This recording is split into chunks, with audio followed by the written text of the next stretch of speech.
Whispers by the Haunted Lake. It was a moonless night, and the remote lakeside campground was shrouded in a thick, ghostly mist. Sarah and Mark, a young couple seeking a romantic getaway from the chaos of city life, had arrived earlier that day. They had expected serenity, the soothing sounds of lapping water, and the rustling of leaves under the starry sky. What they didn't expect was the creeping sense of dread that would soon engulf them. Their campsite was nestled beneath tall, gnarled trees, their branches reaching out like skeletal fingers. A feeble campfire flickered in the damp air, casting long, quivering shadows that danced across their faces. Sarah and Mark sat close, wrapped in blankets, their fingers intertwined, watching the inky waters of the lake. The night began quietly, and their laughter filled the chilly air as they reminisced about their shared adventures and future dreams. They marveled at the beauty of the lake and the isolation of their campsite, feeling as if they were the only souls for miles around. But then, as the clock's hands moved towards midnight, a change swept over the campground.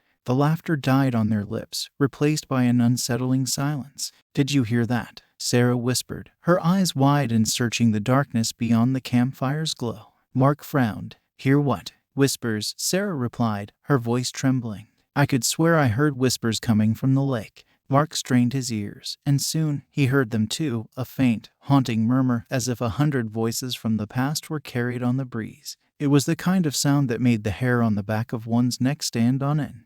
"Maybe it's just the wind," Mark tried to reassure her, but he couldn't mask the unease in his voice. Sarah, however, was not convinced. She rose from her seat, drawn to the edge of the lake as if by an invisible force. Mark followed her, the mist swallowing them whole as they ventured closer to the water's edge. The whispers grew louder, more distinct, and now they seemed to take form, like fragmented memories reaching out from the depths. Sarah and Mark exchanged a wary glance before stepping cautiously into the water, guided by the eerie voices. As they waded further, the lake seemed to swallow them, the water growing darker and colder. It was as if they were descending into another world, a realm where time and space were twisted and tormented. Shadows moved beneath the surface, darting this way and that, eluding their gaze. In the heart of the lake, they stumbled upon something that sent shivers down their spines, a sunken rowboat, barely visible beneath the inky waters. As they approached, they saw the outline of a journal, its pages weathered and yellowed by age. Sarah reached down and gingerly retrieved the journal. Its cover was etched with strange, ancient symbols that seemed to shimmer in the faint moonlight.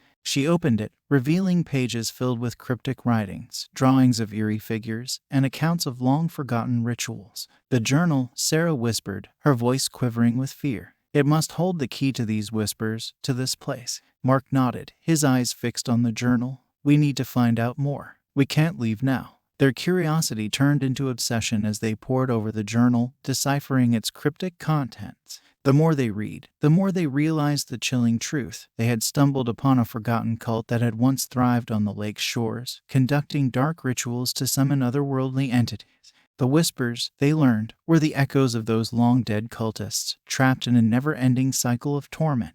And now, Sarah and Mark had unwittingly become part of that cycle. As the night wore on, the whispers grew louder, more insistent. The mist thickened around them, and the shadows in the water took shape, shadowy figures with elongated limbs and hollow eyes, beckoning them to join their spectral congregation. Sarah and Mark clung to each other, their terror mounting, but it was too late to turn back. The lake had claimed them, body and soul, and there was no escape from the darkness that surrounded them. Then, in a heart-stopping moment, the lake's surface erupted with a blinding light, and a ghostly figure, clad in tattered robes, emerged from the water. It was the vengeful spirit of the cult's leader, seeking retribution for the intrusion into their cursed domain. "Leave this place," the spirit hissed, its voice a chorus of tortured souls, "or join us in eternal torment." Sarah and Mark tried to flee, but the lake's icy grip held them fast. They watched in horror as the spirit extended its bony hand, reaching for their trembling souls. In that moment, they knew there was no escape. As the mist closed in around them, the whispers grew louder and more frantic, merging with their own terrified screams. The couple was pulled beneath the surface, their cries silenced as they became part of the lake's accursed choir. And so, the remote lakeside campground remained, its tranquility shattered by the restless spirits that dwelled beneath the surface. The whispers would continue to haunt the misty nights, a warning to all who dared to seek what lay hidden in the depths, the thin line between curiosity and danger, where the past came back to haunt the living. And the haunted journal, forever submerged in the Inkai waters, would bear witness to the never-ending nightmare, a testament to the relentless power of the supernatural lurking just beneath the surface of our world. Whispers in the ancient woods. It was a night unlike any other, a foggy, moonless night that shrouded the dense, ancient forest in an eerie cloak of darkness. Among the towering trees and twisting underbrush, two figures moved cautiously, their steps muffled by the thick layer of fallen leaves. Jake, an experienced camper, led the way, his senses sharp and instincts honed by years of wilderness adventures. Beside him walked Lily, his adventurous younger sister, her wide eyes filled with excitement and trepidation. They had ventured deep into the heart of the forest, seeking an adventure that would test their courage and bond as siblings. What they didn't know was that this night would challenge them in ways they could never have imagined. The air was heavy with moisture, the fog clinging to their clothes like phantom fingers. The forest's nocturnal creatures stirred in the shadows, their rustlings and faint calls echoing through the trees. But there was something else, a sound that sent a chill down Jake's spine. "Do you hear that, Lily?" Jake asked, his voice low and tinged with unease. Lily paused, her eyes scanning the murky darkness. "What is it?" Whispers, soft, ghostly whispers, seemed to emanate from the very heart of the forest. They were elusive, like the echo of a long-forgotten conversation, yet unmistakably there. "I don't know," Jake muttered, his brow furrowing. "But we need to find out." With a shared look of curiosity and apprehension, they followed the whispers, guided by the haunting voices that seemed to lead them further into the labyrinthine depths of the woods. Each step they took led them deeper into the unknown, and the forest grew denser, the trees looming like ancient sentinels. As they ventured further, the world around them began to change. The trees seemed to warp and twist, their gnarled branches reaching out like skeletal fingers. The forest floor became uneven, causing them to stumble and lose their sense of direction. The whispers persisted, growing louder and more distinct, as if beckoning them to an otherworldly gathering. The siblings' unease deepened with each passing moment. "Jake, something's not right," Lily whispered, her voice trembling. Jake nodded, his eyes darting around, trying to discern their location. "I know, Lily. We shouldn't have followed those whispers." But it was too late to turn back. The forest had them in its grasp, and there was no escape from its tangled web of secrets. Hours passed, and the siblings became increasingly disoriented. The fog seemed to play tricks on their senses, distorting the world around them. The very ground beneath their feet appeared to shift and ripple like water, making it impossible to trust their own perception. And then, just as they thought they had lost all sense of direction, they stumbled upon it, the cursed tree. Its gnarled roots seemed to writhe like serpents, and its trunk was covered in etchings that told a sinister story, a story of a forgotten cult that had once thrived in these woods, conducting dark rituals to appease ancient, malevolent forces. The siblings approached the tree, their hearts pounding in their chests. The etchings seemed to come to life, glowing with an eerie, otherworldly light. They couldn't tear their eyes away from the symbols, which seemed to pulse and shift before their very eyes. As they reached out to touch the tree, the whispers grew deafening, swirling around them like a vortex of lost souls. It was then that they heard it, the agonized wail of a woman, a tormented cry that seemed to reverberate through their very bones. They turned, their hearts racing. And there, amid the ethereal mist, they saw her, a spectral figure, her form faint and wavering. Her eyes, filled with sorrow and despair, locked onto theirs. "Help me," she pleaded, her voice a haunting echo. "Help me escape this eternal torment." Tears welled up in Lily's eyes as she realized the truth. The forest was a prison, a realm where the spirits of those long-dead cultists were trapped in an endless cycle of suffering.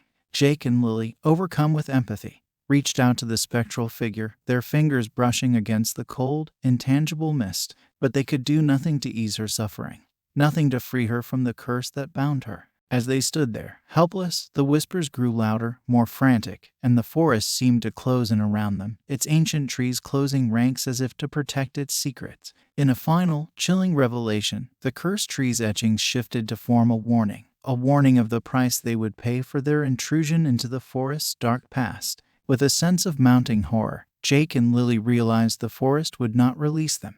They were now part of its grim history, doomed to join the spectral chorus that haunted the ancient woods. The whispers of the forest grew louder, their voices merging with the anguished cries of the tormented spirits. Jake and Lily's own voices joined the spectral choir, their screams lost in the eternal night. And so, the dense, ancient forest stood as a testament to the vulnerability of humanity in the face of nature's primal mysteries. It remained a place of eerie whispers, a warning to all who dared to venture into its depths. The power of the unknown, the inscrutable forces that lurked beneath the surface of our world. The cursed tree, its etchings forever shifting and changing, continued to guard its secrets, while the restless spirits of the past and the doomed siblings became a part of the ever-growing, ever-haunting legend of the ancient woods.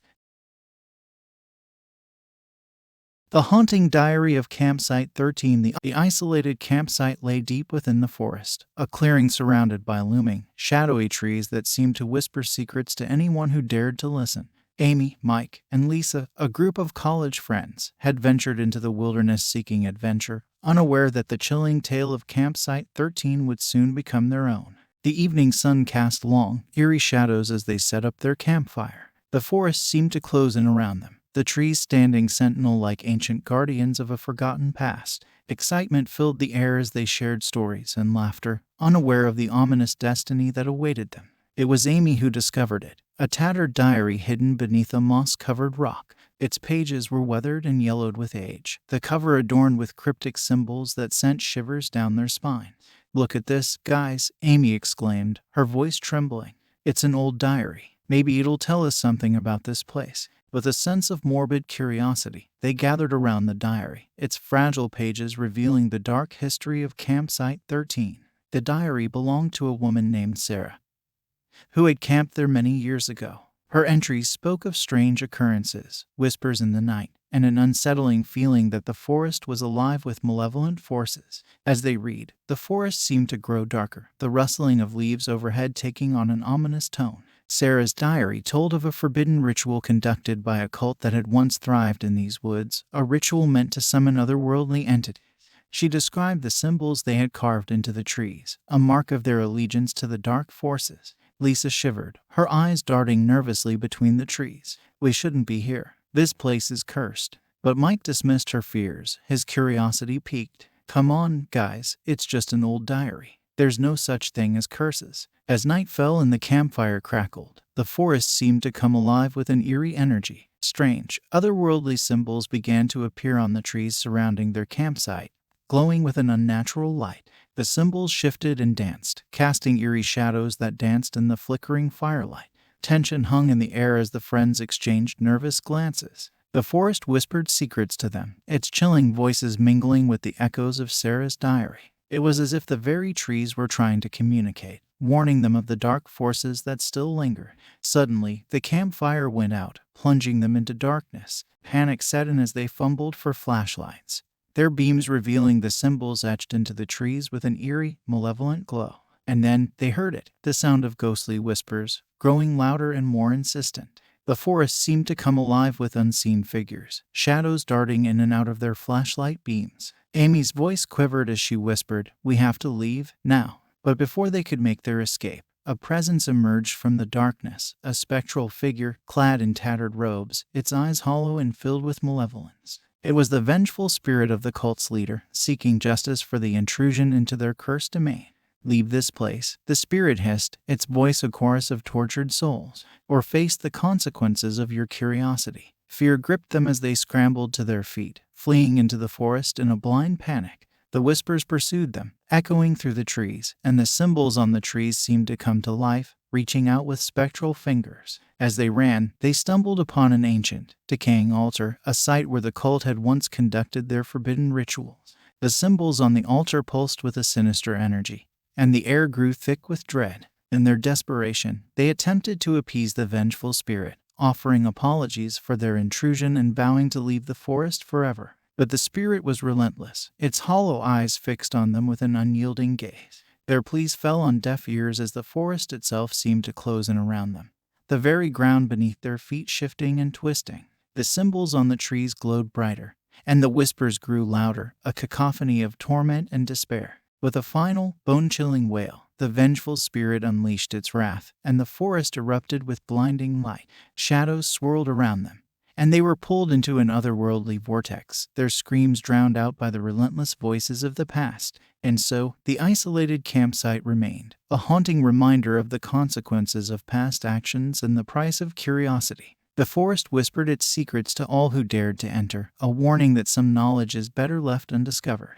The diary of Sarah, forever bound to the cursed campsite, continued to tell the chilling tale of Campsite 13, a tale of dark rituals, malevolent forces, and the enduring power of the unknown. The symbols on the trees remained etched in the wood, a mark of the forest's ancient malevolence, a symbol that would continue to draw curious souls into its grasp, where the past and present merged in an eternal dance of terror.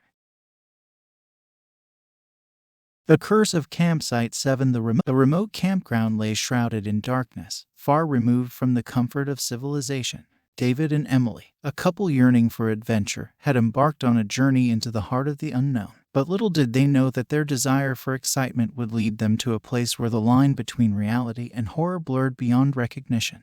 The night sky above was eerily devoid of stars, as if the very heavens themselves had abandoned this forsaken place. The air was thick with an unsettling silence, broken only by the faint rustling of leaves and the distant murmur of a hidden stream. It was a silence that sent shivers down their spines, a silence that seemed to whisper of unspeakable secret. As David and Emily set up their campfire, they exchanged nervous glances. There was something about this place, something that felt undeniably wrong. Emily had heard tales of a curse that had plagued Campsite 7 for generations, stories of vengeful spirits seeking retribution for trespassing on sacred ground. But David, ever the skeptic, brushed off her concerns with a reassuring smile. There's no such thing as curses, Em. It's just local superstition. With a sense of trepidation, they settled in for the night, their campfire casting flickering shadows that danced like malevolent spirits in the inky darkness. The wind whispered through the trees, carrying with it sinister secrets and a foreboding sense of impending doom. As they huddled together, Emily couldn't shake the feeling that they were being watched. She glanced over her shoulder into the impenetrable darkness beyond the campfire's glow, her heart pounding with unease. It was then that she saw them, shadowy figures lurking just beyond the edge of their vision, their forms indistinct yet undeniably malevolent. David, Emily stammered, her voice quivering. There's something out there. I saw shadows. David's expression shifted from reassurance to concern as he peered into the darkness. But he saw nothing, only the silent, looming trees that seemed to close in around them. It's just your imagination playing tricks on you, he said, his voice a feeble attempt to dismiss her fear. But Emily was not convinced. She couldn't ignore the sinister whispers that seemed to carry on the wind, voices that spoke of long-forgotten sins and the pursuit of relentless justice. As the night wore on, the shadows grew bolder, their movements more deliberate. David and Emily tried to ignore them, focusing on their campfire as if it were a lifeline to the real world. But the shadows continued to encroach upon their sanctuary, their movements accompanied by an eerie, haunting laughter that sent shivers down their spines. With growing desperation, Emily pleaded with David to leave, to abandon Campsite 7 and its sinister history. But David, stubborn and unwilling to admit defeat, refused to yield to fear. And then, as the clock's hands inched toward midnight, the shadows coalesced into tangible forms, apparitions clad in tattered, ethereal robes. Their eyes burned with an unquenchable rage as they circled the campfire, their movements a sinister dance of malevolence. Emily's voice trembled as she whispered, "We have to leave, David. We're in danger." But before they could make their escape, a figure emerged from the darkness, a spectral entity that radiated an aura of dread. It was the spirit of the campsite's original guardian, the one who had invoked the curse that now haunted the land. "Leave this place," the spirit hissed, its voice a chorus of tormented souls, "or face the consequences of your trespass." David and Emily, their fear palpable, tried to flee, but the spectral entities closed in around them, their ethereal hands reaching out with a chilling touch. The sinister whispers grew louder, their voices a cacophony of rage and despair. In a desperate bid for survival, David and Emily stumbled upon an ancient, weathered stone altar, a site where the curse had been invoked centuries ago. The symbols etched into the stone pulsed with a malevolent energy, and the air grew thick with dread. Kneeling before the altar, they begged for mercy, their voices trembling with terror. But the spirits were unyielding, their hollow eyes fixed on the trespassers with an unwavering gaze. And then, in a final, horrifying revelation, the sinister whispers took form, rising from the shadows to engulf them. The spirits unleashed their wrath, and the world around them erupted with blinding light. Emily's screams joined the relentless chorus of the spirits, their voices merging in a symphony of torment. And so, the remote campground remained, a place of terror and unending darkness, a warning to all who dared to seek adventure in the face of the unknown. The curse of Campsite 7 lived on, a testament to the consequences of trespassing on sacred ground and the relentless pursuit of justice. The sinister whispers continued to carry on the wind, a haunting reminder of the darkness that dwelled in the heart of the forest. David and Emily's fate was sealed, their spirits forever bound to the cursed land, where the past and the present merged in an eternal dance of horror. The haunting howl of the wilderness. The secluded camping spot lay deep within the heart of the forest, a place where the world outside ceased to exist. Sarah, a nature enthusiast, had sought solace and communion with the wild, and she had brought her faithful companion, Max, a loyal and adventurous dog. Little did they know that their tranquil escape would soon become a nightmarish descent into the primal depths of fear. As the sun dipped below the horizon, the forest fell into an eerie silence, the stillness broken only by the occasional rustling of leaves and the soft breath of the wind. Sarah and Max had set up their campfire, its flickering flames casting long, wavering shadows that danced like spectral phantoms. They shared a sense of peace, the bond between human and animal palpable as they sat side by side, gazing into the depths of the wilderness. But that tranquility was shattered by a sound that sent shivers down their spines, a bone-chilling howl that seemed to emanate from the very heart of the woods. Max's ears perked up, his fur bristling with unease. Sarah's heart raced as she clutched her loyal companion. The howl was unlike anything she had ever heard, a mournful, anguished cry that echoed through the trees, filling the air with an aura of dread. "Did you hear that, Max?" Sarah whispered, her voice trembling. Max's eyes, filled with uncertainty, met hers, and he let out a low growl, his protective instincts kicking in. There was an intelligence in his gaze, a recognition that something was amiss in the woods. As the minutes passed, the forest remained shrouded in silence, the oppressive stillness hanging heavy in the air. Sarah and Max exchanged wary glances, unable to shake the sense of impending danger that loomed like a shadow in the night. And then it happened again, the howl, louder and more haunting than before, as if it were drawing closer. Max's behavior grew increasingly erratic, his growls turning into panicked whimpers. Sarah, her heart pounding with fear, strained her ears to listen. The howling was accompanied by a strange, rhythmic chanting, a chorus of voices that seemed to converge from all directions. The forest itself seemed to come alive with an otherworldly energy. "Max, we need to go," Sarah said, her voice trembling.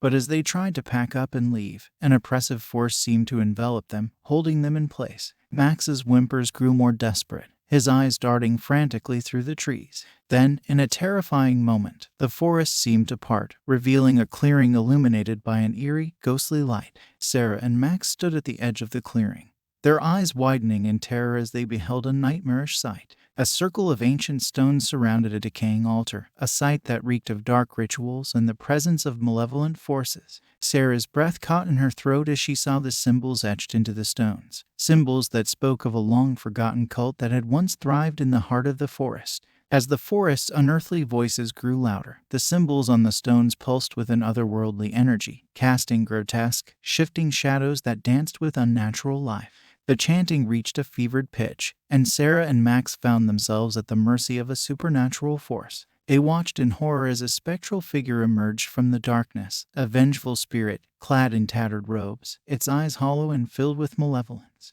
"Leave this place," the spirit hissed, its voice a chorus of tortured souls, "or join us in eternal torment." Sarah and Max, their fear overwhelming, tried to flee, but the supernatural force held them fast. The forest seemed to close in around them, its ancient trees closing ranks as if to protect its secrets. Desperate and trapped, they were unable to escape the relentless pursuit of the vengeful spirits. Max's whimpers turned to panicked barks as he tried to protect his beloved owner from the encroaching darkness. And then, in a final, terrifying revelation, the howling reached a crescendo, the night erupting with blinding light. Sarah and Max's world was torn asunder, their screams lost in the relentless voices of the forest. And so, the secluded camping spot remained, a place where the line between reality and the supernatural blurred beyond recognition.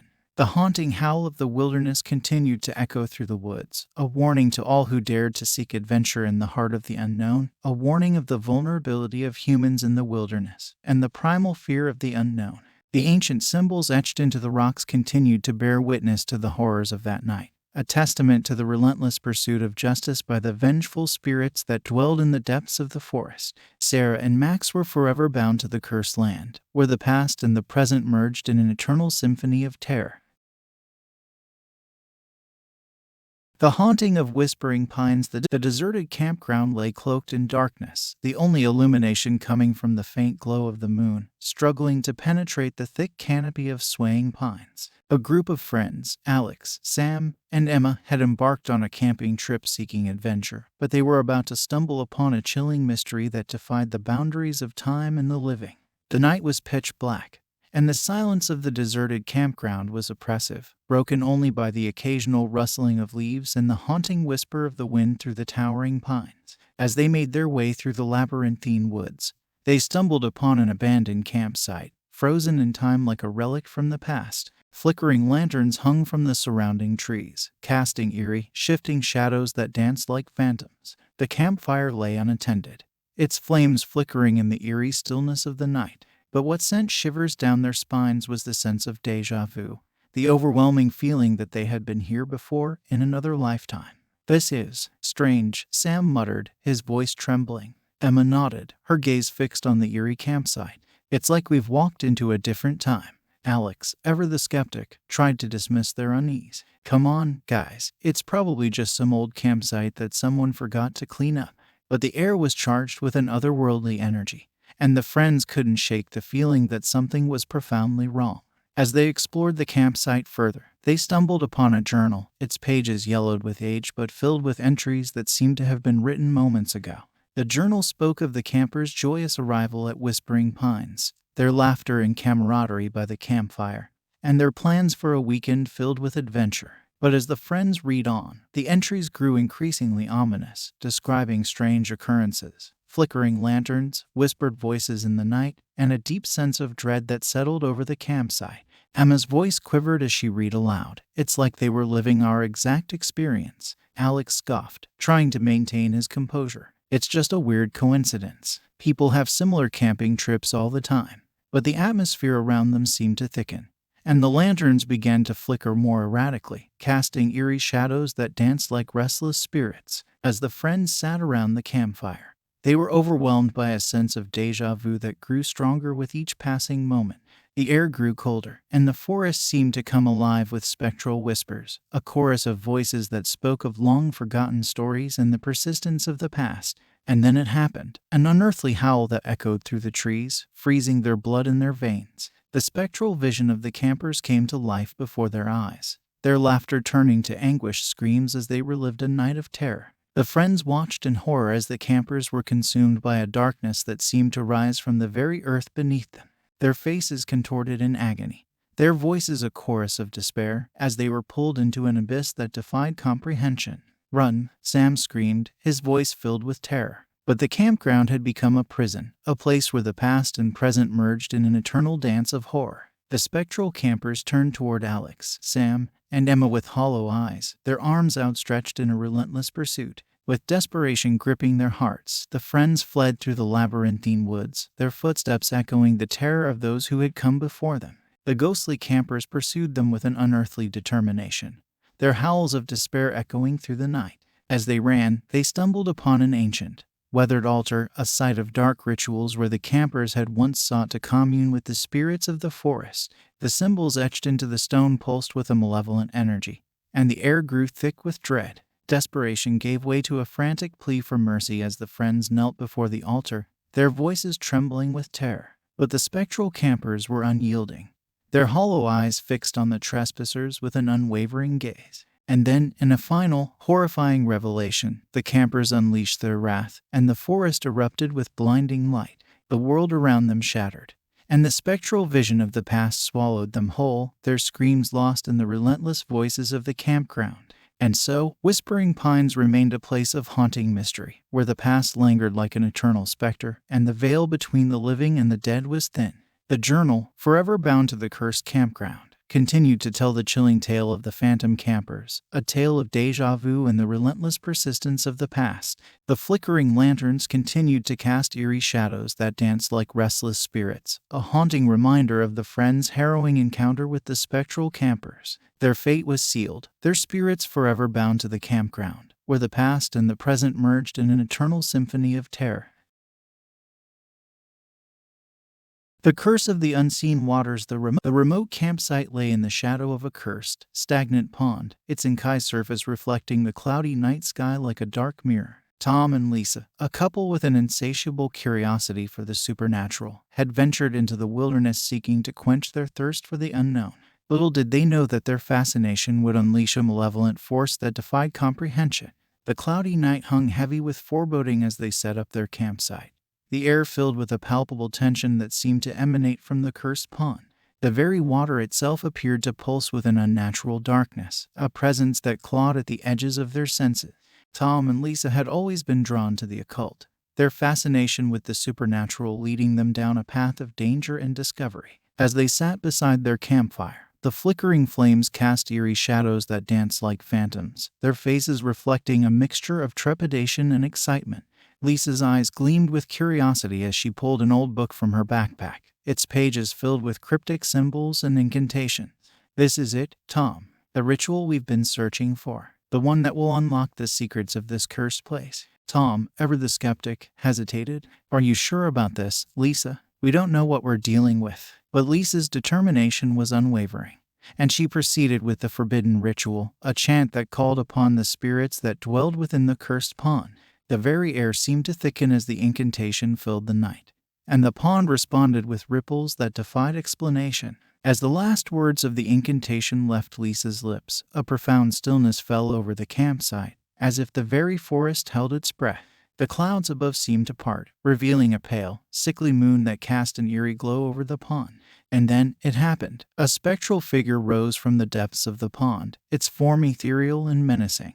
It was a spirit bound by centuries of anguish, its eyes hollow and filled with malevolence. "Who dares awaken me?" the spirit hissed, its voice a chilling whisper that sent shivers down Tom and Lisa's spines. Fear gripped them as they realized the magnitude of their mistake. They had meddled with forces far beyond their understanding, and the consequences were about to unfold. The malevolent spirit's form twisted and contorted as it surged towards them, its spectral fingers reaching out with a deathly touch. Tom and Lisa, their hearts pounding with terror, tried to flee, but an unseen force held them in place. As the spirit drew closer, the cursed pond itself seemed to come alive, its inky waters rising like a malevolent wave. The very air became charged with an otherworldly energy, and unsettling whispers began to rise from the depths, a cacophony of despair and torment. Desperation gave way to a frantic plea for mercy as Tom and Lisa knelt before the cursed pond, their voices trembling with terror. But the malevolent spirit was unyielding, its hollow eyes fixed on the trespassers with an unwavering gaze. And then, in a final, horrifying revelation, the cursed pond unleashed its wrath. Tom and Lisa were engulfed by a darkness so profound that it seemed to consume their very souls. Their screams were lost in the relentless voices of the pond, their bodies disappearing into the inky depths. And so, the remote campsite remained, a place of malevolence and despair, a testament to the consequences of meddling with the supernatural. The book of forbidden rituals lay abandoned, its pages filled with warnings that had gone unheeded. The cursed pond continued to reflect the cloudy night sky, its surface a dark mirror that concealed the malevolent spirit within. The unsettling whispers that rose from its depths were a haunting reminder of the folly of Tom and Lisa, a warning to all who dared to seek the unknown. The consequences of their actions had become an eternal curse, a price paid in blood and anguish. The cursed pond held their souls in eternal torment, where the past and the present merged in an eternal symphony of horror. The echoes of abandonment. The derelict campground lay shrouded in thick fog, its crumbling remains a haunting testament to a past long forgotten. Rachel and her group of urban explorers had embarked on a journey into the unknown, drawn by the allure of an abandoned campsite with a chilling mystery that begged to be unraveled. The fog clung to the skeletal trees like a shroud, obscuring the campsite's decaying structures and casting an eerie pallor over the desolation. Rachel, her heart pounding with anticipation, led the way as they ventured deeper into the abandoned campground. The tents, weathered and crumbling, stood like silent sentinels of a bygone era, their fabrics sagging under the weight of years of neglect. Forgotten belongings lay scattered about, as if their owners had vanished into thin air. It was as though time itself had come to a standstill in this forsaken place. As Rachel's group explored the campsite, a sense of disquiet settled over them like a weight on their chests. The very air seemed to thicken with the silence of abandonment, broken only by the muffled sounds of their footsteps on the damp ground. "Can you feel it?" Rachel whispered to her companions, her voice trembling. They nodded in unison, a sense of claustrophobia closing in around them. It was as if the campsite itself were watching, waiting to reveal its chilling secrets. As they continued their exploration, they stumbled upon a diary, its pages yellowed with age but filled with entries that told a haunting tale. The diary spoke of a group of campers who had arrived at the site with high spirits and a sense of camaraderie. But as they settled in, the entries grew increasingly ominous, describing strange occurrences, whispers in the night, flickering lanterns, and a deep sense of unease that settled over the campsite like a shroud. Rachel's voice quivered as she read aloud.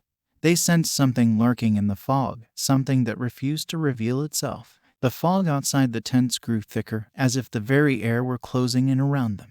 It was as though the campsite itself were alive, its past a dark presence that refused to be forgotten. As night fell and the fog thickened, the group huddled together, their sense of unease growing with each passing moment.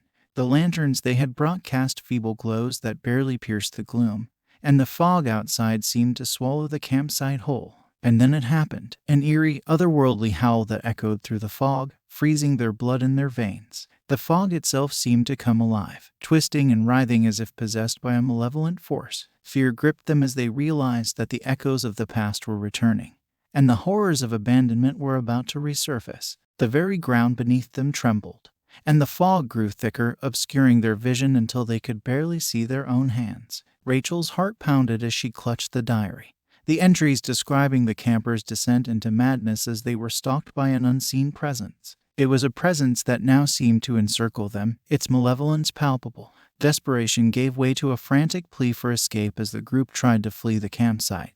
But the fog had become an impenetrable barrier. The howling grew louder, its source unseen but undeniably malevolent. As they ran, the fog seemed to twist and contort around them, its fingers reaching out with a deathly touch. The campsite itself became a labyrinth of despair, a place where the past and present merged in an eternal dance of horror. And then, in a final, horrifying revelation, the fog unleashed its wrath. Rachel and her companions were engulfed by a darkness so profound that it seemed to consume their very souls. Their screams were lost in the relentless howling of the fog, their bodies disappearing into the suffocating embrace of the campsite's abandonment. And so, the derelict campground remained, a place of isolation and despair, where the echoes of abandonment lingered like a curse. The diary, forever bound to the forsaken site, continued to tell the chilling tale of those who had ventured into the fog, a tale of isolation and the lingering scars of the past. The fog, thick and suffocating, continued to envelop the abandoned campsite, its tendrils reaching out like malevolent fingers. The horrors of the past were etched into the very fabric of the fog, a warning to all who dared to seek answers in the depths of the unknown. The consequences of their curiosity had become an eternal curse, a price paid in the isolation and despair of the abandoned campground. Rachel and her companions were forever bound to the fog, where the past and the present merged in an eternal symphony of terror. The whispers in the night, the dense forest, its ancient trees reaching toward the heavens like spectral giants, lay cloaked in darkness on a stormy, moonless night. Mark and Sophie, along with their group of intrepid hikers, had embarked on an adventure into the unknown, but little did they know that the heart of the forest held secrets more horrifying than their wildest nightmares. The storm raged overhead, the sound of raindrops pummeling the leaves like an ominous drumbeat. Mark and Sophie, their determination unwavering, led the way as they ventured deeper into the labyrinthine forest. The trees loomed like silent sentinels, their branches reaching out like skeletal fingers. As the group pressed on, they began to hear sinister whispers, an eerie chorus of voices that seemed to emanate from the very heart of the forest. The whispers were faint at first, like distant echoes of a forgotten past, but they grew louder and more insistent with each step. "Did you hear that?" Sophie asked, her voice trembling. Mark nodded, his heart pounding with unease. "It's like the forest is trying to tell us something." The whispers seemed to beckon them deeper into the woods, drawing them in like moths to a flame.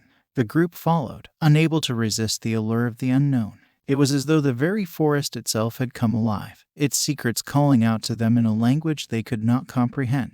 The twisted, contorted trees that surrounded them seemed to watch with malevolent intent, their gnarled branches casting eerie shadows that danced like specters. The forest itself had become a living, breathing entity, and the hikers were its unwitting prey. As they ventured deeper, the storm grew fiercer, the rain pelting them relentlessly as if the very elements were conspiring to keep them within the forest's grasp. The whispers, now a cacophony of voices, filled the air with an oppressive sense of dread. The group began to lose their way, the labyrinthine forest closing in around them like a suffocating nightmare. Panic gave way to frantic desperation as they tried to retrace their steps. But the forest seemed to shift and change, its paths twisting and contorting like a living maze. And then, in a horrifying moment, they realized they were not alone. A malevolent force lurked in the shadows, its presence felt but unseen. It was a relentless pursuer, a predator that seemed to revel in their fear. The whispers, now a tormenting chorus, seemed to converge on them, drowning out all other sound. The forest itself seemed to close in around them, the trees leaning in like predators ready to pounce. Sophie's voice trembled as she cried out, "We have to get out of here." But the forest was relentless, its grip unyielding. The group ran, their footsteps echoing the terror of those who had come before them. The relentless force pursued them with an otherworldly determination, its presence a shadowy specter that seemed to be everywhere and nowhere at once. As they fled, the forest seemed to come alive with unnatural energy. The very trees themselves seemed to twist and contort, their branches reaching out like skeletal arms to ensnare them. The whispers grew louder, their voices a cacophony of despair and torment. And then, in a final, horrifying revelation, the malevolent force revealed itself, a spectral entity that defied comprehension. Its form twisted and contorted, its eyes hollow and filled with malevolence. "You are mine," it hissed, its voice a chorus of tortured souls. Desperation gave way to a frantic plea for mercy as the group knelt before the malevolent force, their voices trembling with terror. But the entity was unyielding, its hollow eyes fixed on the trespassers with an unwavering gaze. And then, in a blinding flash of lightning, the forest erupted with a deafening roar. Mark and Sophie's world was torn asunder, their screams lost in the relentless voices of the forest. And so, the dense forest remained, a place of inescapable dread and unspeakable horror. The whispers continued to echo through the woods, a warning to all who dared to seek adventure in the heart of the unknown, a warning of the power of nature's secrets and the consequences of venturing too far. The twisted, contorted trees continued to watch with malevolent intent, their branches reaching out like skeletal fingers. Mark and Sophie were forever bound to the forest, where the past and the present merged in an eternal symphony of terror. The timeless echoes, the isolated campsite sat under a starless sky, its haunting silence broken only by the murmur of a flickering campfire. Michael, Kate, James, and their group of friends had embarked on a camping trip seeking adventure, but they were about to experience a nightmarish journey into the very fabric of time itself. The stars, usually a celestial tapestry above, were absent, as though the very universe itself had withdrawn from this forsaken place. The campfire flickered, its flames casting eerie shadows that danced like spectral apparitions. The air was heavy with an otherworldly stillness, and the friends huddled together, their excitement tinged with unease. As they sat around the campfire, a sense of temporal dislocation washed over them, as if the very world around them were shifting and changing. Time seemed to lose its meaning, and they couldn't shake the feeling that something was profoundly wrong.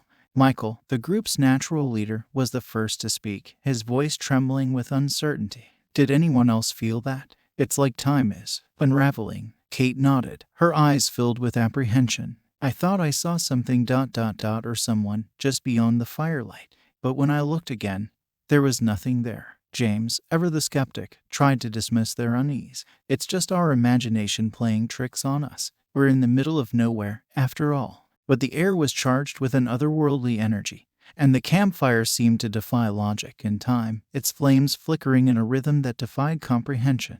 As they continued to sit by the fire, the very fabric of reality seemed to shift. The friends found themselves caught in repeating loops of time, as if they were trapped in a never-ending cycle of déjà vu. They would hear the crackling of the campfire, then the sound of their own voices speaking the same words over and over again. It was as though the echoes of the past were resurfacing, haunting the campsite with their relentless persistence. Michael's voice echoed through time, as he said, "I thought I saw something ... or someone, just beyond the firelight." Kate's words were an eerie repetition, but when I looked again, there was nothing there. James's skepticism echoed through the night. "It's just our imagination playing tricks on us." The friends were caught in a nightmarish loop, their actions and words repeating like a macabre record stuck in a never-ending groove. They tried to break free, to escape the relentless cycle, but each attempt only led them back to the same moment, as if time itself were a prison from which they could not escape. As the night wore on, the campfire's flickering flames seemed to dance with a malevolent intent. The friends felt as though they were being watched, not by the living, but by the echoes of past campers who had experienced the same haunting cycle. And then, in a horrifying revelation, the residual spirits of previous campers began to materialize around them, their forms ethereal and menacing. They were trapped in a never-ending nightmare, their faces twisted in terror as they relived the same moments over and over again. The friends tried to speak to them, to offer comfort and assistance, but the spirits were trapped in their own torment, unable to hear or comprehend. They were caught in a never-ending cycle of terror, their existence a haunting reminder of the relentless persistence of the past. Desperation gave way to a frantic attempt to break free from the haunting cycle. Michael, Kate, and James ran from the campsite, their footsteps echoing the terror of those who had come before them. But each path they took only led them back to the same moment, as if the forest itself conspired to keep them trapped. As the campfire's flames continued to flicker with malevolence, the friends realized that they were powerless to escape the relentless echoes of the past. The very fabric of time seemed to unravel around them, and they were caught in an eternal symphony of terror. And then, in a final, horrifying revelation, the campsite itself seemed to come alive with an otherworldly energy. The trees swayed in a sinister dance, their branches reaching out like skeletal arms to ensnare them. The air was filled with a cacophony of voices, the echoes of past campers crying out in despair. Michael, Kate, and James were engulfed by a darkness so profound that it seemed to consume their very souls.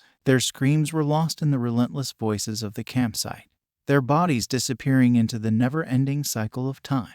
And so, the isolated campsite remained, a place of haunting echoes and eternal torment.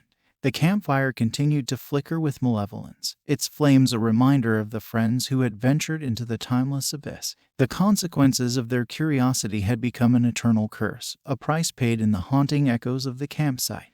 Michael, Kate, and James were forever bound to the relentless cycle of time, where the past and the present merged in an eternal symphony of terror. In the heart of a dense, shadowy forest, where the trees stood like ancient sentinels and the moonlight rarely dared to pierce the thick canopy, a remote and eerie camping site awaited its unwitting visitors. This was no ordinary forest. It was haunted by a history marred with darkness, and it harbored secrets that the world had long forgotten. Sarah and Mark, an adventurous couple in their late 20s, decided to embark on a romantic camping trip in the wilderness. Their love was unwavering, and the prospect of spending time together amidst nature's embrace excited them. Armed with a backpack full of provisions and a passion for adventure, they ventured into the heart of the ominous woods. Their journey began with excitement and laughter, but the forest had other plans. Before long, they found themselves disoriented and lost in the labyrinth of twisted trees and eerie shadows. The forest seemed to whisper to them, its branches reaching out like skeletal fingers to pull them deeper into its enigmatic grasp. As the sun dipped below the horizon and darkness settled in, fear crept into their hearts. They knew they needed shelter and stumbled upon a clearing, a small pocket of respite in the midst of the oppressive forest. There, they set up their tent and hoped that morning would bring clarity. But the night held secrets that refused to stay hidden. As they lay in their tent, the air grew icy, and strange voices whispered in the wind. Sarah clutched Mark's arm, her eyes wide with fear. "Did you hear that?" she asked, her voice trembling. Mark strained his ears, trying to decipher the whispers. "It's probably just the wind," he said, trying to reassure himself as much as her. But it wasn't the wind. It was something far more sinister, a chorus of voices from beyond the veil of the living. Ghostly apparitions swirled around the campsite, their mournful wails sending shivers down Sarah and Mark's spines. These were the lost souls of those who had ventured into the haunted forest before, souls forever trapped in its malevolent grip. As the night wore on, the apparitions grew more aggressive, their ghostly forms inching closer to the trembling couple. Mark and Sarah clung to each other, tears streaming down their faces as they realized the dire nature of their predicament. Just when hope seemed lost, a raspy voice broke through the cacophony of the restless spirits. "You shouldn't have come here," it said, dripping with melancholy. Startled, Sarah and Mark peered outside their tent to see an old man with a long, tangled beard and hollow eyes. He leaned on a gnarled wooden staff, his presence an eerie blend of foreboding and wisdom. "Who are you?" Mark demanded, his voice quivering. "I am Elijah," the old man replied, his voice a haunting echo in the darkness. "And I am the last living soul to have wandered into this forsaken forest and lived to tell the tale." Elijah's story unfolded like a macabre fairy tale, a tale of curses and lost love, of betrayal and revenge. He revealed that the camping site they had stumbled upon was no ordinary clearing but the very heart of the forest's malevolence, a place where the spirits of the wronged sought to exact their vengeance. As the night waned, Elijah's words painted a horrifying picture of the campsite's tragic history. Sarah and Mark learned that the forest had been home to a community long ago, a community that had trespassed on the land of an ancient, vengeful spirit. The spirit had cursed them, and their souls had become eternally bound to the forest, forever tormented by the darkness they had unleashed. Sarah and Mark listened in aghast horror as Elijah spoke of how those who ventured into the cursed camping site met a fate worse than death. The spirits hungered for companionship, and anyone who strayed into their domain would become a part of their never-ending torment. As the first light of dawn broke through the forest canopy, Sarah and Mark knew they had to escape the haunted camping site or share the same wretched fate as those who came before them. With Elijah as their guide, they navigated the treacherous terrain, stepping lightly through the web of ghostly apparitions. The forest seemed to resist their departure, its branches reaching out to ensnare them, but they pressed on, their resolve unbroken. With every step, the forest grew quieter, and the mournful wails of the lost souls faded into the distance. Finally, they emerged from the darkness of the haunted forest, the air suddenly crisp and refreshing. Behind them, the forest loomed like a brooding specter, its secrets buried deep within its ancient heart. Sarah and Mark never spoke of their harrowing night in the haunted camping site again, but the memory would haunt their dreams for years to come. They had ventured into the darkness, and for a brief moment, it had threatened to consume them. It was a reminder that some places were best left unexplored. That curiosity could lead to consequences beyond imagination. As they walked away from the forest, they clung to each other, grateful to have escaped with their lives. They knew they had been lucky, that not everyone who entered that cursed place had the same fortune. The haunted camping site would forever remain a sinister enigma, a place where the boundary between the living and the dead grew thin, and where the consequences of trespassing in forbidden places were all too real. In a remote, forsaken corner of the world, where the chilling whispers of the wind danced through the trees, there lay an unsettling camping site, nestled on the shores of a cursed lake. This was no ordinary lake. Its waters held secrets buried deep beneath the surface, secrets that had festered for decades. 4 friends, Alex, Emma, Mike, and Lisa, found themselves drawn to this eerie destination.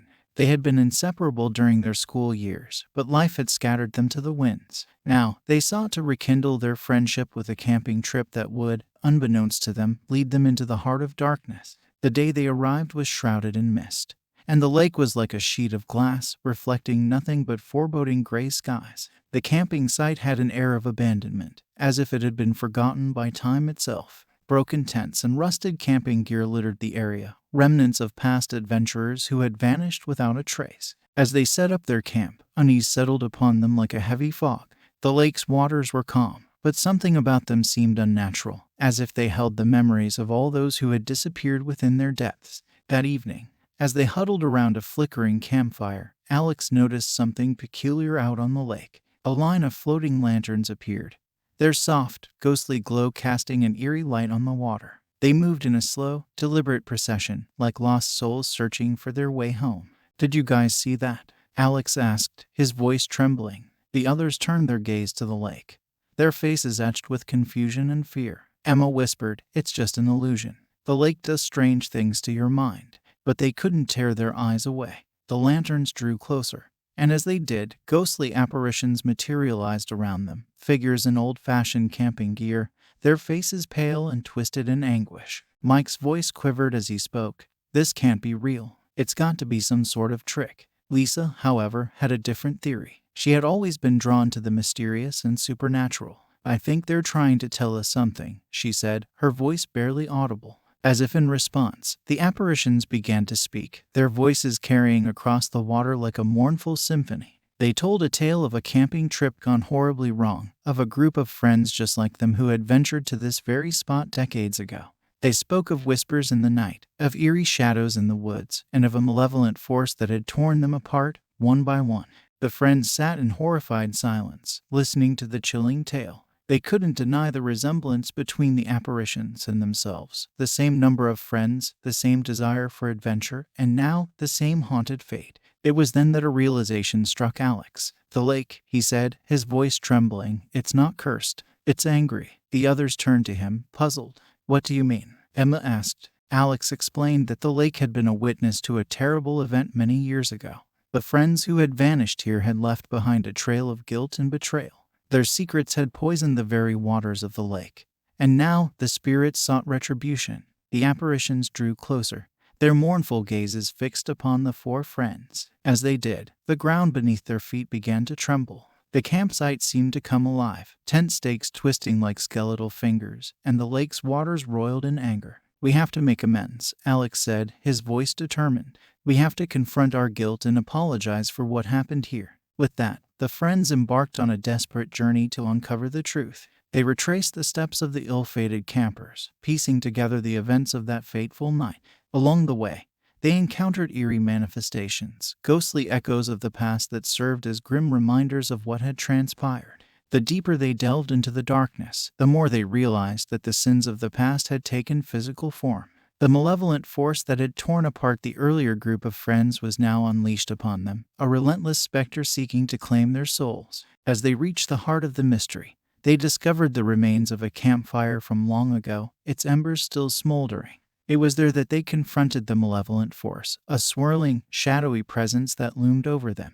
In a final, harrowing confrontation, the friends confessed their guilt and sorrow, their voices trembling with remorse. The malevolent force, unable to resist the weight of their sincerity, gradually dissipated, its dark energy dispersing like mist on the morning breeze. The lake's waters grew still once more, the apparitions faded into nothingness, and the campsite returned to its abandoned, forsaken state. But the four friends had paid a heavy price, their souls forever marked by the horrors they had witnessed. As they left the haunted camping site behind, they knew that they had escaped the clutches of the malevolent force, but the memories of that night would haunt them for the rest of their lives. They had confronted their guilt and unraveled the dark mysteries of the lake, but they had also come face to face with the unforgiving darkness that lurked in the human heart. The cursed lake would remain a place of eerie legend, a testament to the sins of the past, and a warning to all who ventured too close. The sins of those who had disappeared had come back to haunt the present, and the four friends had learned the importance of confronting one's guilt before it consumed them. In the heart of a misty, cursed forest, where ancient trees stood shrouded in perpetual gloom, there existed a hauntingly beautiful camping site, its allure masking the hidden dangers that lurked within. This was no ordinary forest. It was said to be a realm where the living and the dead converged, where the ethereal melodies of a spectral violinist carried secrets that could ensnare the unwary. Emily, a talented musician in her late 20s, had long been seeking inspiration for her compositions. She had heard whispers of the forest's haunting beauty and ventured into its depths in search of creative solace. Armed with her violin and a heart hungry for inspiration, she entered the misty woods, unaware of the enigmatic fate that awaited her. As Emily ventured deeper into the forest, the world around her seemed to shift and warp. The mist hung heavy in the air, casting an eerie pallor over the surroundings. The trees bore twisted, contorted shapes, as if they were reaching out to touch her, to draw her into their haunting embrace. One night, as Emily set up her camp in a small clearing, a melody began to drift through the mist. The haunting notes of a violin sliced through the silence, the sound simultaneously beautiful and melancholic. It was a melody that spoke of longing and sorrow, of a soul yearning for release. Unable to resist the allure of the music, Emily followed its haunting strains through the forest. The melody seemed to beckon her deeper into the woods, and she moved as if in a trance, her violin held close to her heart. The mist swirled around her, whispering secrets she could not decipher. In a moonlit glen, Emily found herself face to face with the source of the haunting music. A spectral figure stood before her, a violin cradled in its translucent hands. The figure's eyes, pools of darkness, met hers with a mixture of sadness and longing. It was Victor, the spectral violinist. "Who are you?" Emily asked, her voice quivering. Victor's response came not in words but in the ethereal strains of his violin. The music told a story of love and betrayal, of a life cut short in its prime, and of a forest cursed by a tragic history. Emily listened, her heart aching for the soul trapped within the spectral form. As the music reached its crescendo, Emily realized that she held the key to Victor's release. She had to unravel the melody's secrets, to decipher its hidden message. With trembling fingers, she began to play along with Victor, her own violin joining his haunting tune. The forest seemed to respond to their music. The trees swayed in time with the melody, and the mist danced around them like a spectral audience. Emily and Victor played as if their souls were intertwined, each note a desperate plea for freedom. Hours passed, and Emily's fingers ached, but she pressed on. She had to free Victor from his spectral prison. And then, in a moment of revelation, the melody changed, revealing a haunting truth. The forest's curse was born of betrayal, of a love betrayed and a promise broken. With tears in her eyes, Emily played the final, heart-wrenching notes. The forest trembled, and Victor's form began to dissipate, his spectral visage fading into the mist. But before he vanished completely, he mouthed a silent thank you to Emily, his eyes filled with gratitude. As Victor's presence faded, the forest seemed to sigh in relief, the curse lifted, and the mist began to recede. Emily stood alone in the moonlight, her violin still cradled in her hands, her heart heavy with the weight of the forest's history. The following morning, Emily left the cursed forest behind, forever changed by her encounter with Victor and the haunting melody that had bound him for so long. She knew that the allure of beauty could often mask hidden dangers, that the world was a place of both darkness and light. As she emerged from the misty woods, Emily carried with her the knowledge that music had the power to transcend dimensions, to bridge the gap between the living and the dead. She had unlocked the secrets of the forest's haunting melody, and in doing so, she had set free a soul that had been trapped in a timeless symphony of sorrow. The cursed forest would forever remain a place of melancholic beauty, a testament to the allure of the unknown, and a reminder that sometimes the most haunting melodies carried the deepest truth. Emily had ventured into its depths seeking inspiration. But she had found something far more profound, a connection that transcended the boundaries of life and death, and the enduring power of music to communicate across dimensions. In the heart of a secluded forest, hidden away from the world's prying eyes, lay a camping site with an ominous secret. This was no ordinary campsite. It rested upon the hallowed and cursed grounds of a Native American burial site. The sacredness of this place had been violated, and its restless spirits sought revenge. Jake, a skeptical archaeologist in his early 30s, had long been intrigued by the mysteries of the past, driven by his desire to uncover forgotten histories. He led an archaeological expedition into the heart of the forest, hoping to unearth artifacts that would reveal the secrets of this ancient land. The camping site was chosen as their base of operations, and Jake, along with his team of researchers, set up their equipment amidst the towering trees. The air was thick with tension, and a sense of foreboding settled over the campsite like a shroud. As the sun dipped below the horizon, strange occurrences began to unfold. Tribal symbols, long thought lost to time, began to materialize around the camp.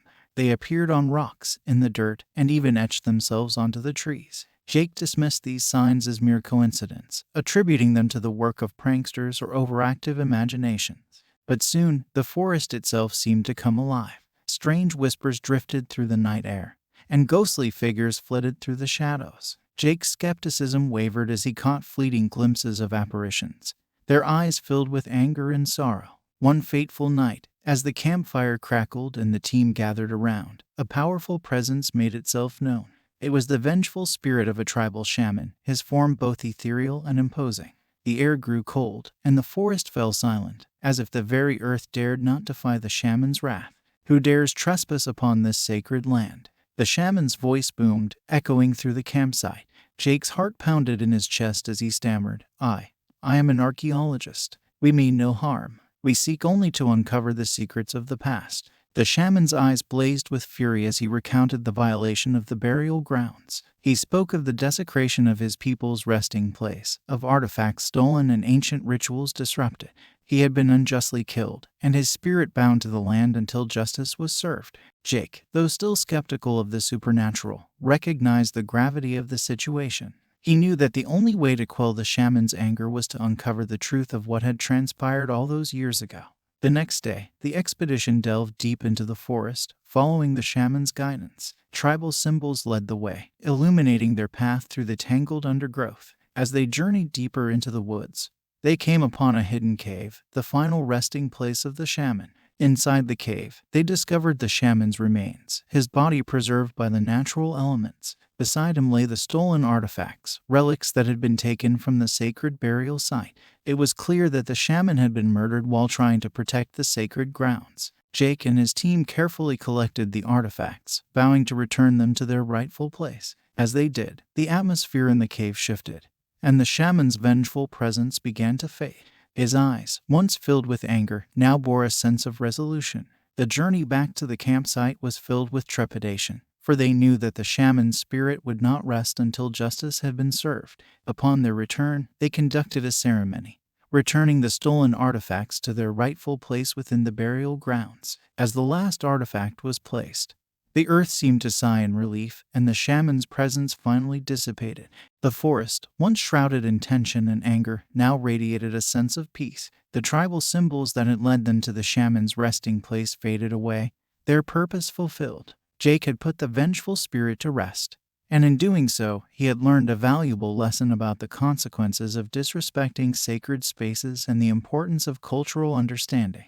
As Jake and his team left the forest, they did so with a newfound reverence for the past and a deep respect for the beliefs and traditions of the indigenous people who had once called this land home. The cursed burial site would forever remain a testament to the clash between the living and the dead, a reminder that some places were meant to be left undisturbed, and that justice, even in the afterlife, would always find a way to be served. In the depths of a sinister forest, where gnarled trees loomed like ancient sentinels and the night air was thick with ominous whispers, there lay a haunted camping site shrouded in darkness. This was a place of dread and foreboding, where the past clung to the present and secrets festered like unseen wounds. A group of college friends, each burdened by their own hidden fears and unspoken guilt, had gathered for a camping trip to reconnect and find solace in nature's embrace. They arrived at the cursed campsite with the promise of adventure, unaware of the malevolent forces that awaited them. As they set up their camp, the atmosphere grew tense. The forest seemed to close in around them, and the shadows deepened, casting long, eerie fingers across the ground. It was around the campfire that the first strange occurrence unfolded. As the friends huddled around the flickering flames, their faces illuminated by the dancing firelight, they began to share campfire stories. Stories of ghosts, monsters, and unsolved mysteries filled the air, and the darkness seemed to drink in their words, absorbing the tales of fear and uncertainty. But then, something unsettling happened. The stories they told began to come to life. The ghostly figures they had described took form in the shadows, and eerie sounds echoed through the trees. Panic set in as the friends realized that the campfire had awakened a malevolent force that fed on their fears. Whispers in the night taunted them, voices from the darkness revealing their innermost secrets and regrets. Each friend's guilt was exposed, laid bare for all to see. The weight of their past sins bore down upon them, and paranoia consumed their thoughts. It was Mark who cracked first, his face contorted with terror as he confessed to a terrible act of betrayal. His words were like a knife through the heart, and the campfire responded with a surge of malevolent energy. The flames leaped higher, casting grotesque shadows that danced across Mark's face. As the night wore on, the friends' darkest secrets spilled out one by one, a twisted confession of sins both real and imagined. Sarah, haunted by her past, admitted to a cruel betrayal of trust. Mike confessed to a lie that had torn a family apart. Emma revealed a hidden addiction that had consumed her life. With each confession, the campfire's flames burned hotter and brighter, their intensity matching the depth of the friends' guilt. The sinister force that surrounded them seemed to feed on their pain and suffering. But it was Lisa, with her eyes filled with tears and her voice trembling, who bore the heaviest secret of all. She confessed to a crime that had taken a life, a dark act she had hidden from the world. Her words hung heavy in the air, and the forest itself seemed to recoil from the weight of her guilt. As Lisa's confession echoed through the night, the campfire reached its climax, the flames roaring with an intensity that threatened to consume them all. The friends, racked with guilt and terror, realized that the only way to escape the malevolent force's grip was to confront their past and atone for their sins. With trembling hands, they gathered around the campfire and vowed to seek forgiveness for their actions. They would do everything in their power to right the wrongs they had committed, to make amends for the pain they had caused. As the first light of dawn broke through the forest canopy, the malevolent force began to recede, its grip loosening. The campfire's flames dwindled to a gentle, comforting glow, and the shadows retreated. The friends had faced their darkest fears and secrets, and in doing so, they had defied the curse that had haunted the camping site. As they left the sinister forest behind, forever changed by their ordeal, they knew that the power of guilt and secrets could shape one's reality, but it could also be confronted and overcome. The cursed campfire would forever remain a haunting memory, a reminder of the inescapable nature of one's past and the importance of seeking redemption for one's actions. The friends had emerged from the darkness with a newfound understanding of the weight of their choices and a determination to live their lives with honesty and integrity. In the heart of a desolate and fog-shrouded moor, where the mist clung to the ground like ethereal tendrils, there lay an eerie haunted camping site, its unsettling presence hidden in the shifting haze. This was a place where the boundary between the living and the dead grew thin, and where the moor seemed to conspire against all who dared to enter. Mark, Sarah, and their young daughter, Lily, had embarked on a family adventure in search of the unknown. The vast moorland, with its desolation and mystique, had called to them. Armed with camping gear and a sense of curiosity, they ventured deep into the fog-shrouded moor. As the sun descended below the horizon, the mists began to encircle them, thick and impenetrable. Panic set in as they realized they had lost their way, the familiar landmarks swallowed by the supernatural fog. They were trapped in a disorienting labyrinth, unable to find their path. It was then that they heard the whispers, faint voices in the distance, barely audible through the thick haze. As the whispers drew closer, they took on spectral form, revealing themselves as ghostly guides, figures clad in tattered clothing. Their faces obscured by the fog offered assistance to the lost family. Desperate and disoriented, Mark and Sarah had no choice but to follow the phantom guides. The eerie figures seemed to glide through the moor, their footsteps making no sound. They led the family deeper into the fog, their pale, outstretched hands beckoning them forward. As they journeyed further into the moor, spectral lights began to appear in the distance. Will-o'-the-wisps, they were called, dancing orbs of pale blue and green that lured travelers to their doom. Mark and Sarah were entranced by the lights, their movements hypnotic and alluring. It was Lily, their young daughter, who broke their trance. She tugged at her parents' hands, her wide eyes filled with fear. "Something's not right," she whispered. Mark and Sarah snapped out of their daze and looked around. The phantom guides had disappeared into the fog, leaving them surrounded by the ghostly lights. Panic set in as they realized the danger they were in. They called out for the guides, but their voices were swallowed by the fog. The will-o'-the-wisps drew closer, their lights casting an eerie glow on the moor. The family's footsteps quickened, but no matter how fast they moved, the lights seemed to stay just out of reach. As the lights closed in, Lily cried out, and Mark and Sarah could feel a malevolent presence closing in around them. They had been led astray, lured deeper into the moor's supernatural grip. Just when all hope seemed lost, a haunting voice echoed through the fog, a mournful, spectral cry that sent shivers down their spines. The voice seemed to guide them away from the will-o'-the-wisps, leading them through the dense fog. As they followed the voice, they stumbled upon a long-forgotten burial mound, a place of ancient and hidden power. It was there that the spectral guides reappeared, their forms shimmering in the mist. The guides revealed the moor's dark history, a tale of betrayal and tragedy, of a love that had been torn apart by jealousy and greed. The voices in the fog were the echoes of those who had been led astray by the will-o'-the-wisps, lost to the moor's malevolence. The guides urged Mark and Sarah to seek forgiveness for their trespass and to leave the moor behind. With heavy hearts, they heeded the spirit's advice and retreated from the cursed place, their steps guided by the mournful cry of the ghostly voice. As they emerged from the fog-shrouded moor, forever changed by their ordeal, they knew that the vulnerability of families in unfamiliar territory could lead to unforeseen dangers. The haunted camping site would forever remain a place of mystery and malevolence, a testament to the blurred line between help and malevolence in the supernatural world. Mark, Sarah, and Lily had ventured into the unknown, and they had emerged with a newfound respect for the power of ancient spirits and the perils of the moor's haunting depths. In the desolate outskirts of a forgotten, decrepit mining town, where the buildings loomed like skeletal remnants of a bygone era and the air was thick with the stench of decay, there lay a chilling and haunted camping site. This was a place of darkness and despair, where the town's grim history and the greed of those who had once lived there still clung to the land.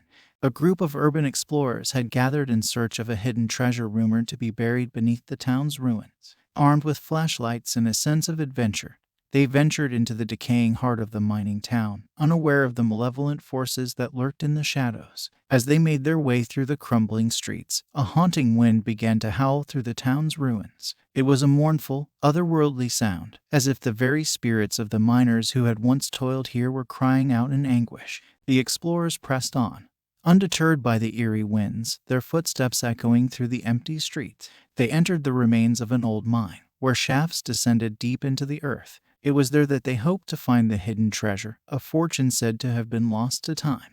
But as they delved deeper into the mine, strange occurrences began to unfold. Ghostly apparitions of miners, their faces etched with exhaustion and despair, appeared before them. They worked tirelessly, their spectral hands swinging pickaxes and shovels, as if trapped in an eternal cycle of labor. Panic set in as the explorers realized that they had unwittingly awakened vengeful spirits. The miners' eyes bore into them with accusatory glares, as if blaming them for the horrors of the past. The air grew suffocating, and the darkness closed in around them. Desperate to escape the haunting shadows, the explorers retraced their steps, but the town seemed to shift and change, the very streets rearranging themselves to confound their path.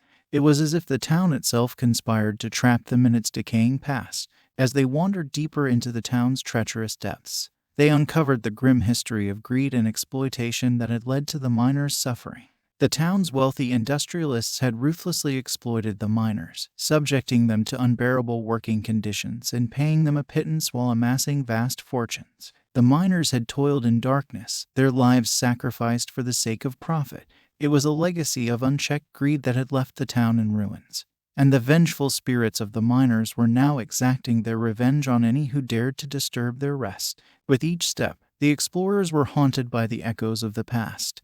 The agonized cries of the miners, the clanging of pickaxes, and the oppressive weight of the town's history. The malevolent forces closed in, their spectral hands reaching out to drag the intruders into the depths of the mine, where they would be condemned to labor for all eternity. But as the explorers neared the point of no return, they stumbled upon a hidden chamber deep within the mine. Inside, they found a cache of treasure, glittering with the spoils of the town's industrialist past. It was the very fortune they had sought, but it was tainted by the suffering of the miners. Realization struck them like a blow. The treasure was not theirs to take. It was a cursed legacy of greed and cruelty. In a desperate bid for redemption, they gathered the treasure and made their way to the heart of the mine. There, they placed the treasure upon a makeshift altar, and the vengeful spirits of the miners closed in, their eyes burning with fury. But instead of attacking, the spirits seemed to pause, as if waiting for something. In a solemn voice, one of the explorers spoke of the town's dark history and the suffering of the miners. They begged forgiveness for their intrusion and offered the treasure as a symbol of their remorse. The howling wind that had filled the mine's tunnels grew still, and the spirits of the miners seemed to nod in acceptance. The curse that had bound them to the town's ruins began to lift, and the oppressive darkness receded. As the explorers made their way out of the mine, forever changed by their ordeal, they knew that the consequences of unchecked greed could haunt a place for generations. The haunted camping site on the outskirts of the decrepit mining town would forever remain a testament to the haunting legacy of industrialization, a reminder that the pursuit of wealth at any cost could lead to a lifetime of suffering and despair. The explorers had escaped the howling shadows, but the chilling echoes of the past would forever linger in their memories. In the heart of an impenetrable, ancient forest, where the trees stood tall and imposing, their branches shrouded in perpetual twilight, there lay a cursed and haunted camping site. This was a place where the boundary between the living and the dead was blurred, and where the innocence of youth could be corrupted by the fear of the unknown. A group of Boy Scouts, led by their determined scoutmaster, Mr. Johnson, had set out on an adventure deep into the forest. Armed with camping gear and a spirit of camaraderie, they ventured into the ancient woods, unaware of the malevolent forces that awaited them. As they ventured deeper into the forest, the world around them seemed to shift and change. The dense canopy of trees blocked out the sunlight, casting eerie shadows on the forest floor. The air was thick with an oppressive silence, broken only by the sound of their footsteps on the leaf-strewn ground. It was then that they heard the whispers, soft, haunting voices that seemed to emanate from the very trees themselves. The voices spoke of lost scout troops, of eerie campfire stories, and of vanished children. The scouts exchanged nervous glances, but Mr. Johnson reassured them that it was all just their imaginations playing tricks on them. But as they continued on their path, strange occurrences began to unfold. Footprints appeared in the dirt, leading them further into the forest. These were not the footprints of their own troop, but those of another, long-forgotten group of scouts. They followed the mysterious trail, their unease growing with each step. As night fell and the forest grew darker, they stumbled upon a ghostly campsite hidden deep within the woods. Tattered tents stood like spectral sentinels, and a long-extinguished campfire smoldered with eerie, blue flames. It was as if time itself had frozen in this desolate place. As they explored the campsite, they discovered patches and badges from a Boy Scout troop that had vanished decades ago. The badges bore the insignia of a troop led by a scoutmaster named Mr. Barker. The scouts had been lost without a trace, their fate a chilling mystery that had haunted the forest ever since. Whispers in the night seemed to draw closer, and ghostly apparitions of scouts began to appear around them. These were not the living scouts of Mr. Johnson's troop, but the spirits of those who had disappeared. They looked at the scouts with hollow eyes, their faces etched with sadness. One by one, the apparitions revealed their stories. They had ventured into the forest with their scoutmaster, Mr. Barker, seeking adventure and camaraderie. But the forest had other plans, and one by one, the scouts had vanished, consumed by the darkness. Mr. Johnson listened in horror as the ghosts recounted their final moments, the feeling of being watched, the sinister whispers in the night, and the overwhelming sense of fear that had gripped them. It was a tale of innocence lost in the face of the unknown. The forest had claimed them, and now, it seemed, it hungered for more. The apparitions implored Mr. Johnson and his scouts to leave the forest, to escape its grasp before it was too late. But escape was not so simple. The forest seemed to conspire against them, its trees shifting and rearranging themselves, blocking their path. The whispers grew louder, and the shadows closed in around them. Desperate to break free from the forest's grip, Mr. Johnson and his scouts retraced their steps, following the eerie footprints back to the campfire. There, they made a chilling discovery, an old journal, its pages filled with the frantic writings of Mr. Barker, the lost scoutmaster. In the journal, Mr. Barker had chronicled the growing sense of dread that had haunted him and his scouts. He wrote of strange occurrences in the forest, of phantom voices, and of an overwhelming feeling of being watched. He had tried to protect his scouts, but the forest had proven relentless. As the scouts read the journal, a haunting realization dawned upon them. The forest itself was alive with a malevolent presence, a force that fed on the fear and innocence of those who ventured into its depths. It had claimed Mr. Barker and his troop, and now it sought to claim them as well. In a desperate bid for survival, Mr. Johnson and his scouts recited a solemn promise, vowing to leave the forest and never return. The ghosts of the lost scout troop seemed to nod in approval, their hollow eyes filled with gratitude. As the scouts emerged from the haunted camping site, forever changed by their ordeal, they knew that the forest had tested their innocence and fear, but they had emerged with a newfound sense of resilience and determination. The cursed forest would forever remain a place of mystery and malevolence, a reminder that the loss of innocence in the face of the unknown could shape the course of one's life. Mr. Johnson and his scouts had ventured into the depths of the forest and had escaped with their lives, but the haunting legacy of the lost scout troop would forever linger in their memories.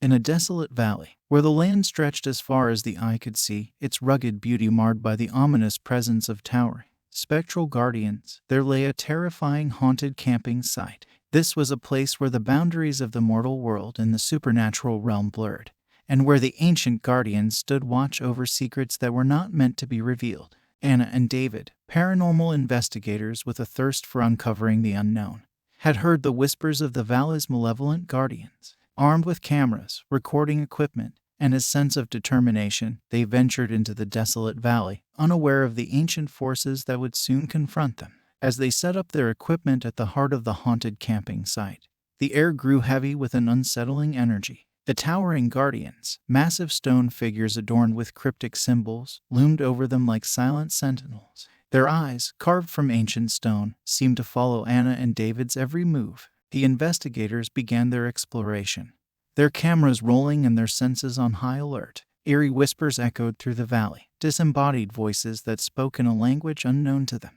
Anna and David exchanged uneasy glances but pressed on, determined to uncover the secrets of the malevolent guardians. As the night descended upon the valley, the guardians' towering forms seemed to come alive. They shifted and moved, their stone bodies reshaping themselves into new, grotesque forms. Anna and David watched in horror as the guardians closed in around them, their spectral forms casting eerie, shifting shadows. Confrontations with the guardians became more frequent and intense. They hurled bolts of energy at Anna and David, their power shaking the very ground beneath their feet. The investigators fought to maintain their composure, their cameras capturing the relentless attacks of the ancient protectors. Desperate for answers, Anna delved into research about the valley and its guardians. She uncovered a chilling legend, one that spoke of a group of ancient guardians tasked with protecting an ancient secret buried within the valley. Those who dared to seek that secret were met with the guardians' relentless wrath. Anna and David realized that their presence in the valley had angered the malevolent guardians.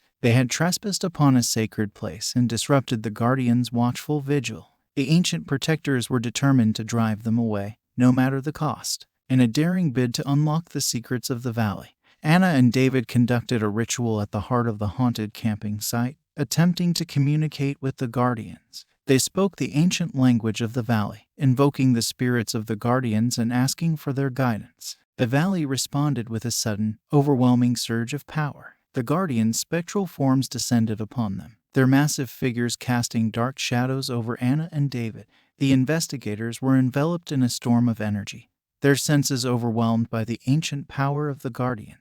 As the ritual reached its climax, a chilling revelation unfolded. The malevolent guardians were not the malevolent force they had appeared to be. They were protectors of an ancient secret that had the power to unleash unimaginable darkness upon the world. Realization struck Anna and David as they understood the true nature of the guardians. The ancient protectors were not malevolent. They were guardians of a power that had the potential to bring about untold destruction. The malevolent forces that had plagued them were not the guardians themselves, but the darkness that lurked within the valley, seeking to corrupt anyone who dared to approach the ancient secret.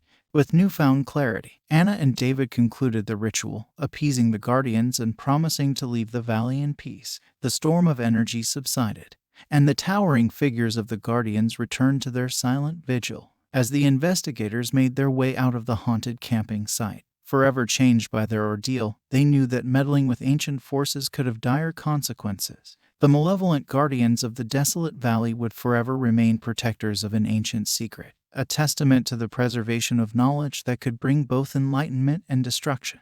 Anna and David had ventured into the depths of the valley and had emerged with a profound understanding of the ancient guardians' role in safeguarding the secrets of the past.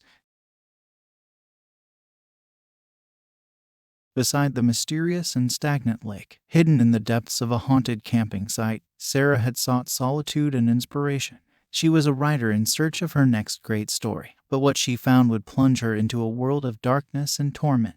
Sarah's tent was nestled beneath the gnarled branches of ancient trees, their leaves rustling with an unsettling whisper. It was a place that seemed untouched by time, as if the very land held its breath in anticipation of the horrors that lay within. One gloomy afternoon, as Sarah rummaged through her belongings, she discovered an old, tattered diary hidden at the bottom of her backpack. The diary was unlike any she had seen before, its pages filled with cramped, disturbing handwriting that seemed to crawl across the paper like a spider. Intrigued and unnerved, Sarah began to read. The diary belonged to a man named Samuel, and its pages told a tale of obsession and despair. Samuel had been consumed by an insatiable desire to uncover the secrets of the haunted camping site and the mysterious lake that lay beside it. As Sarah read on, she felt a chill creep down her spine. Samuel's diary entries grew increasingly disturbed, filled with ramblings about malevolent spirits and the tormented souls of the camping site. He spoke of whispers in the night and ghostly apparitions that haunted his every step. The more Sarah read, the deeper she was drawn into Samuel's world.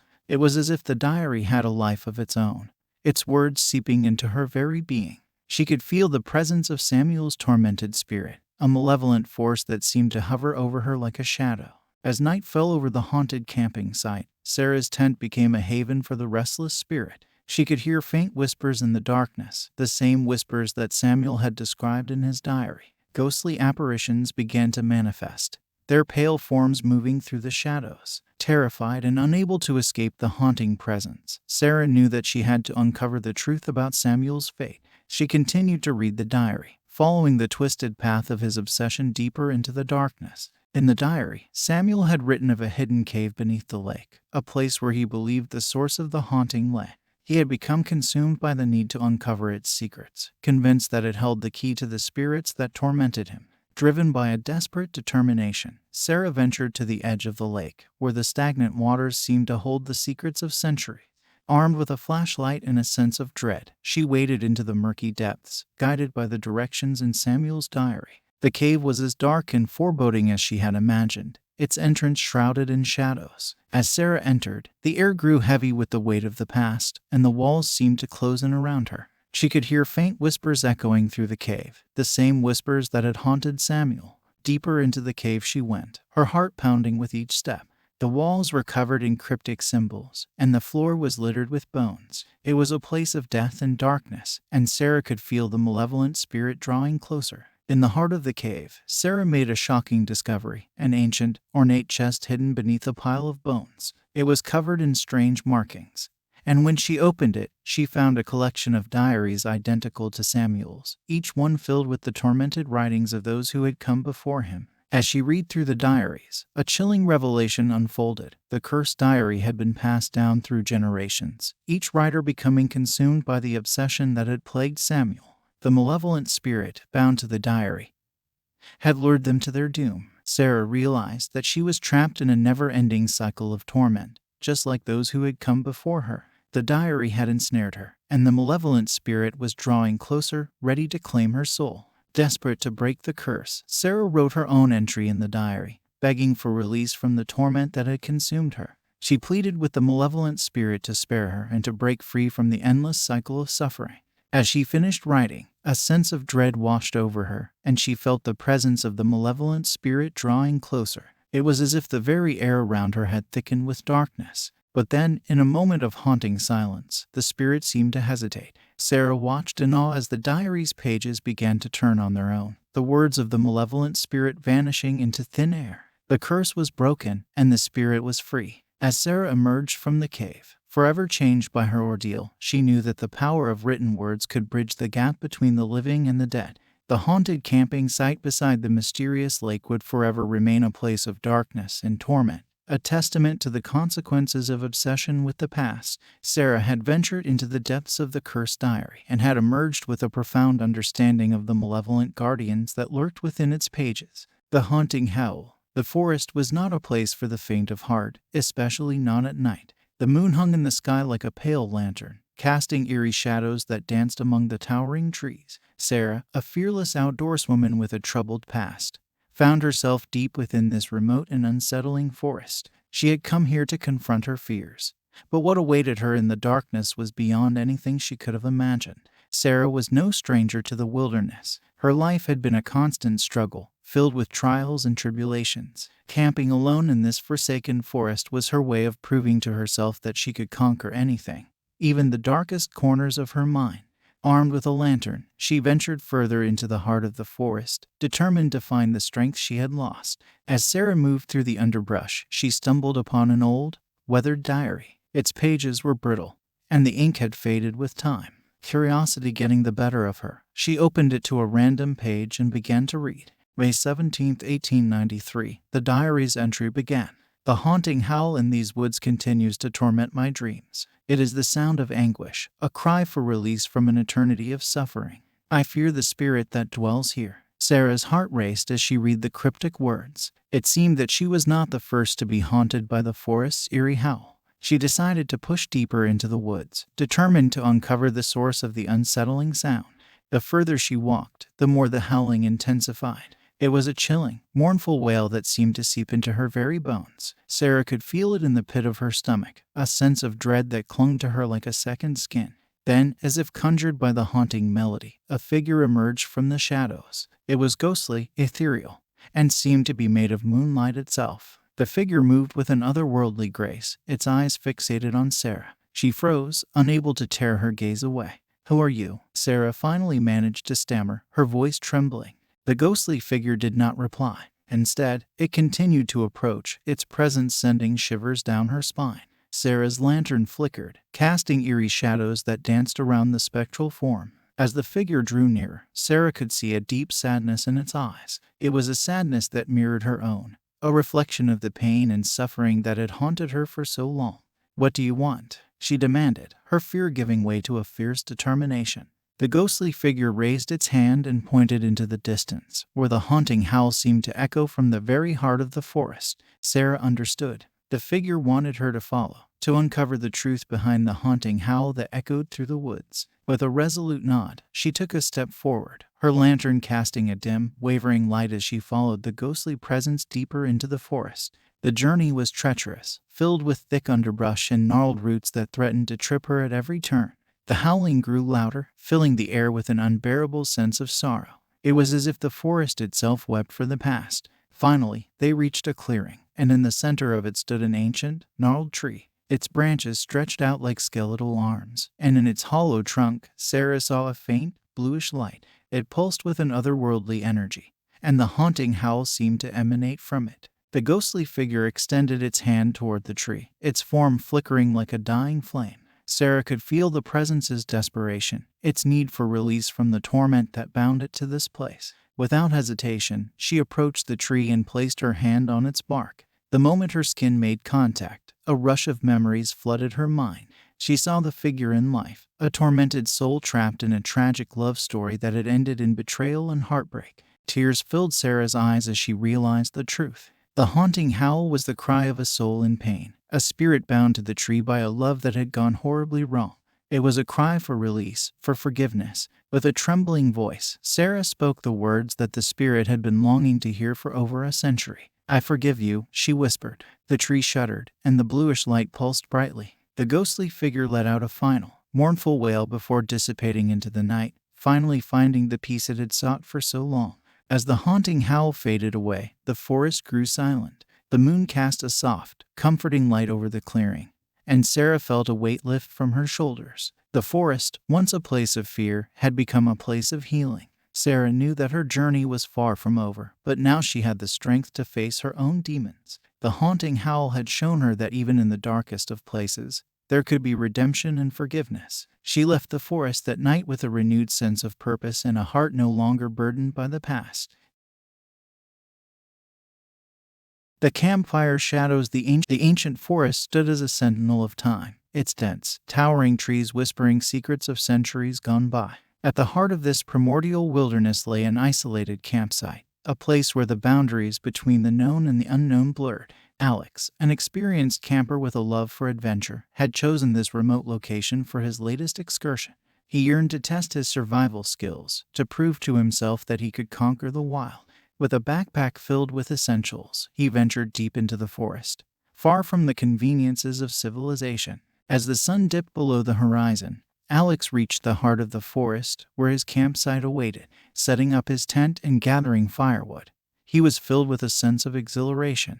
The isolation brought a thrill unlike any other, a feeling of being one with nature and its raw, unyielding power. With the campfire crackling to life, Alex sat on a log, the flames casting an intimate glow that pushed back the encroaching darkness. He felt a twinge of unease, knowing that he was truly alone, miles from the nearest human contact. But this was precisely what he had sought. As the night deepened, a peculiar sensation washed over him. It was as if the forest itself held its breath, waiting, watching. Alex tried to dismiss it as his imagination, attributing the sensation to the isolation he had embraced. However, as the hours passed, the forest's whispers grew louder. Faint, whispering voices seemed to emanate from the depths of the woods, as if carried on the wind. They were unintelligible, eerie, and seemed to hold secrets long forgotten by man. Alex strained to hear more clearly, his heart quickening with a sense of foreboding. The shadows among the trees began to shift, their movements too deliberate to be mere tricks of the firelight.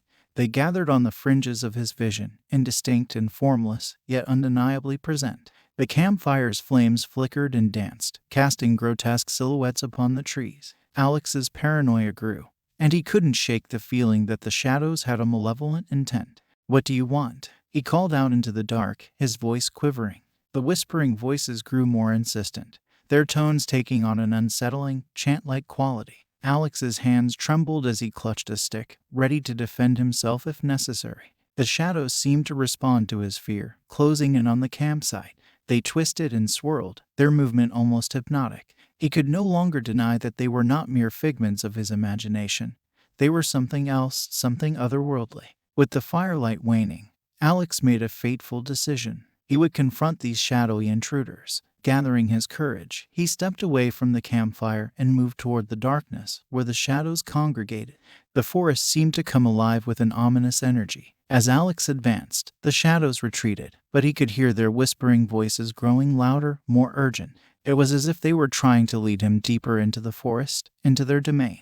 For what felt like an eternity, Alex pursued the enigmatic shadows, feeling as if he had crossed into another dimension. Time and space warped, and he became disoriented, lost in a world of darkness and whispering voices. Finally, he stumbled upon a clearing deep within the forest, and in its center stood an ancient, gnarled tree. Its bark was etched with symbols that seemed to writhe and shift in the moonlight. The shadows converged on the tree, and Alex realized that he had been led here for a reason. His heart pounded as he examined the tree's symbols, a sense of dread washing over him. These markings were no ordinary graffiti. They were a dark, forgotten language, a key to some malevolent power. As he touched the tree's gnarled surface, memories flooded his mind.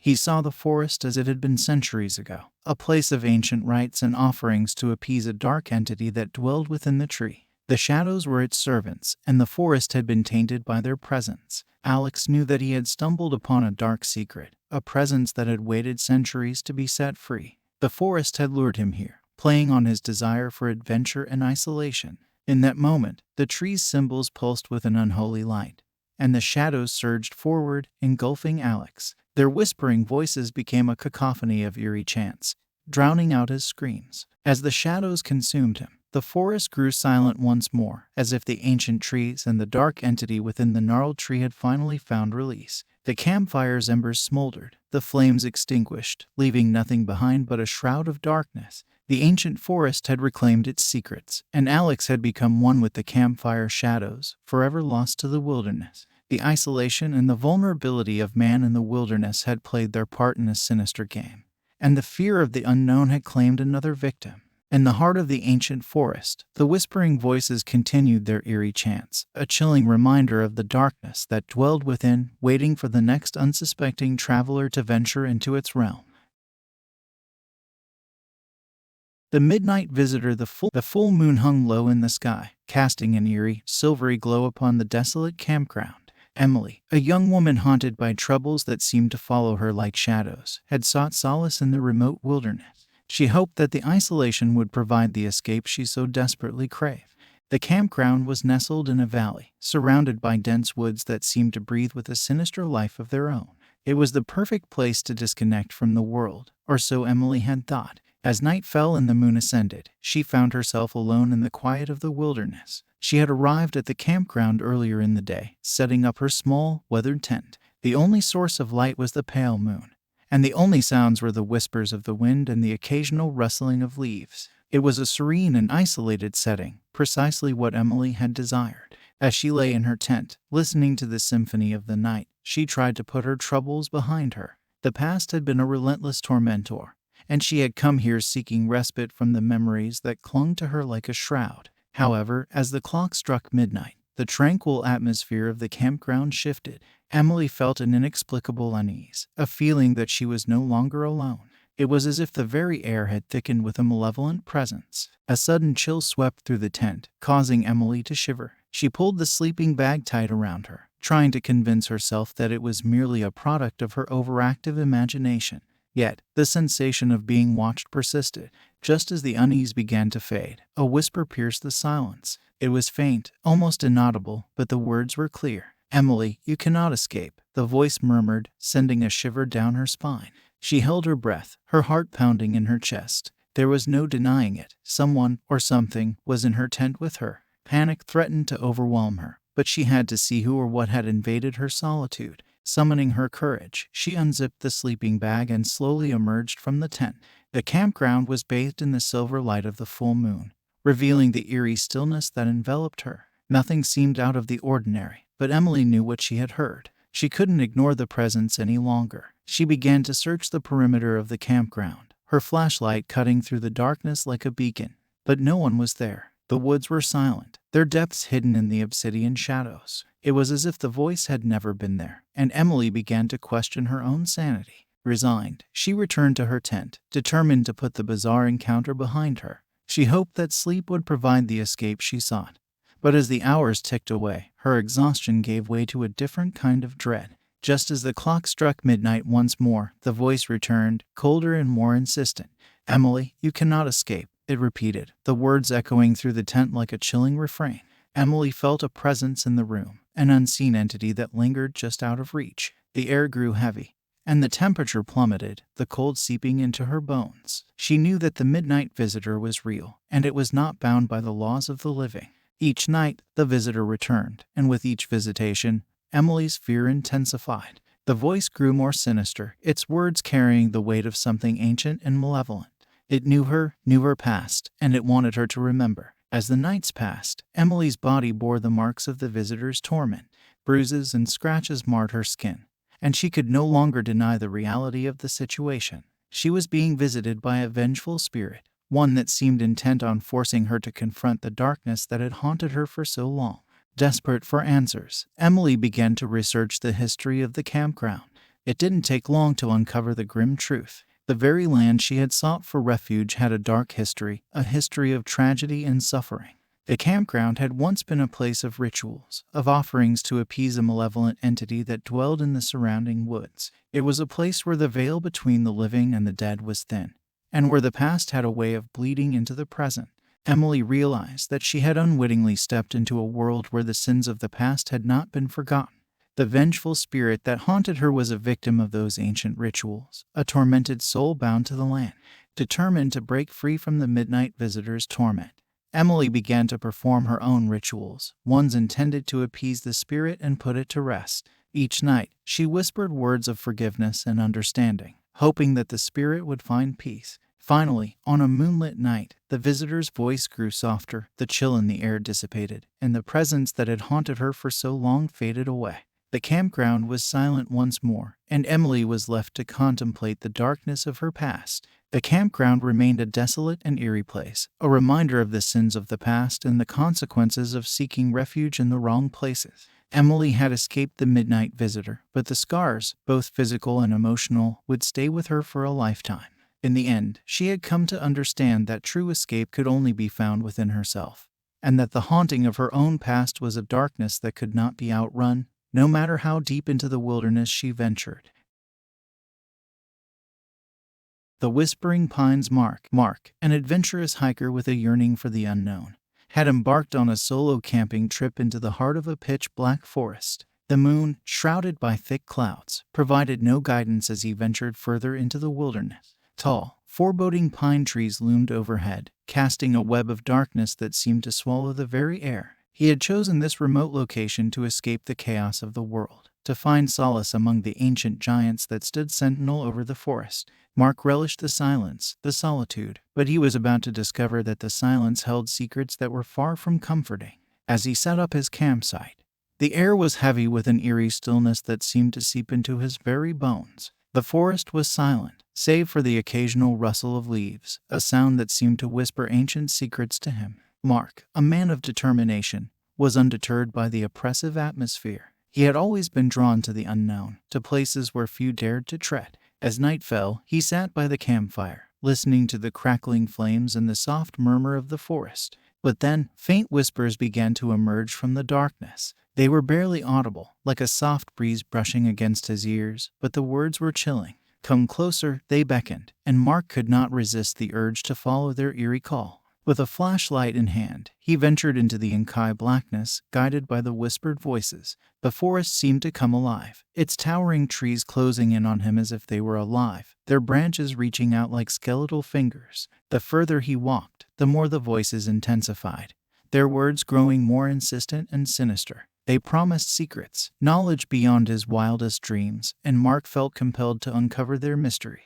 Finally, he reached a clearing deep within the forest, and in the center stood an ancient, gnarled pine tree. Its branches seemed to twist and writhe, and in its shadowy hollow, Mark saw a pale, bluish light. It pulsed with an otherworldly energy, and the voices seemed to emanate from it. The whispers urged Mark to touch the tree, to delve into the secrets it held. Unable to resist the lure of the unknown, he reached out and placed his hand on the gnarled bark. As soon as his skin made contact, a rush of memories flooded his mind.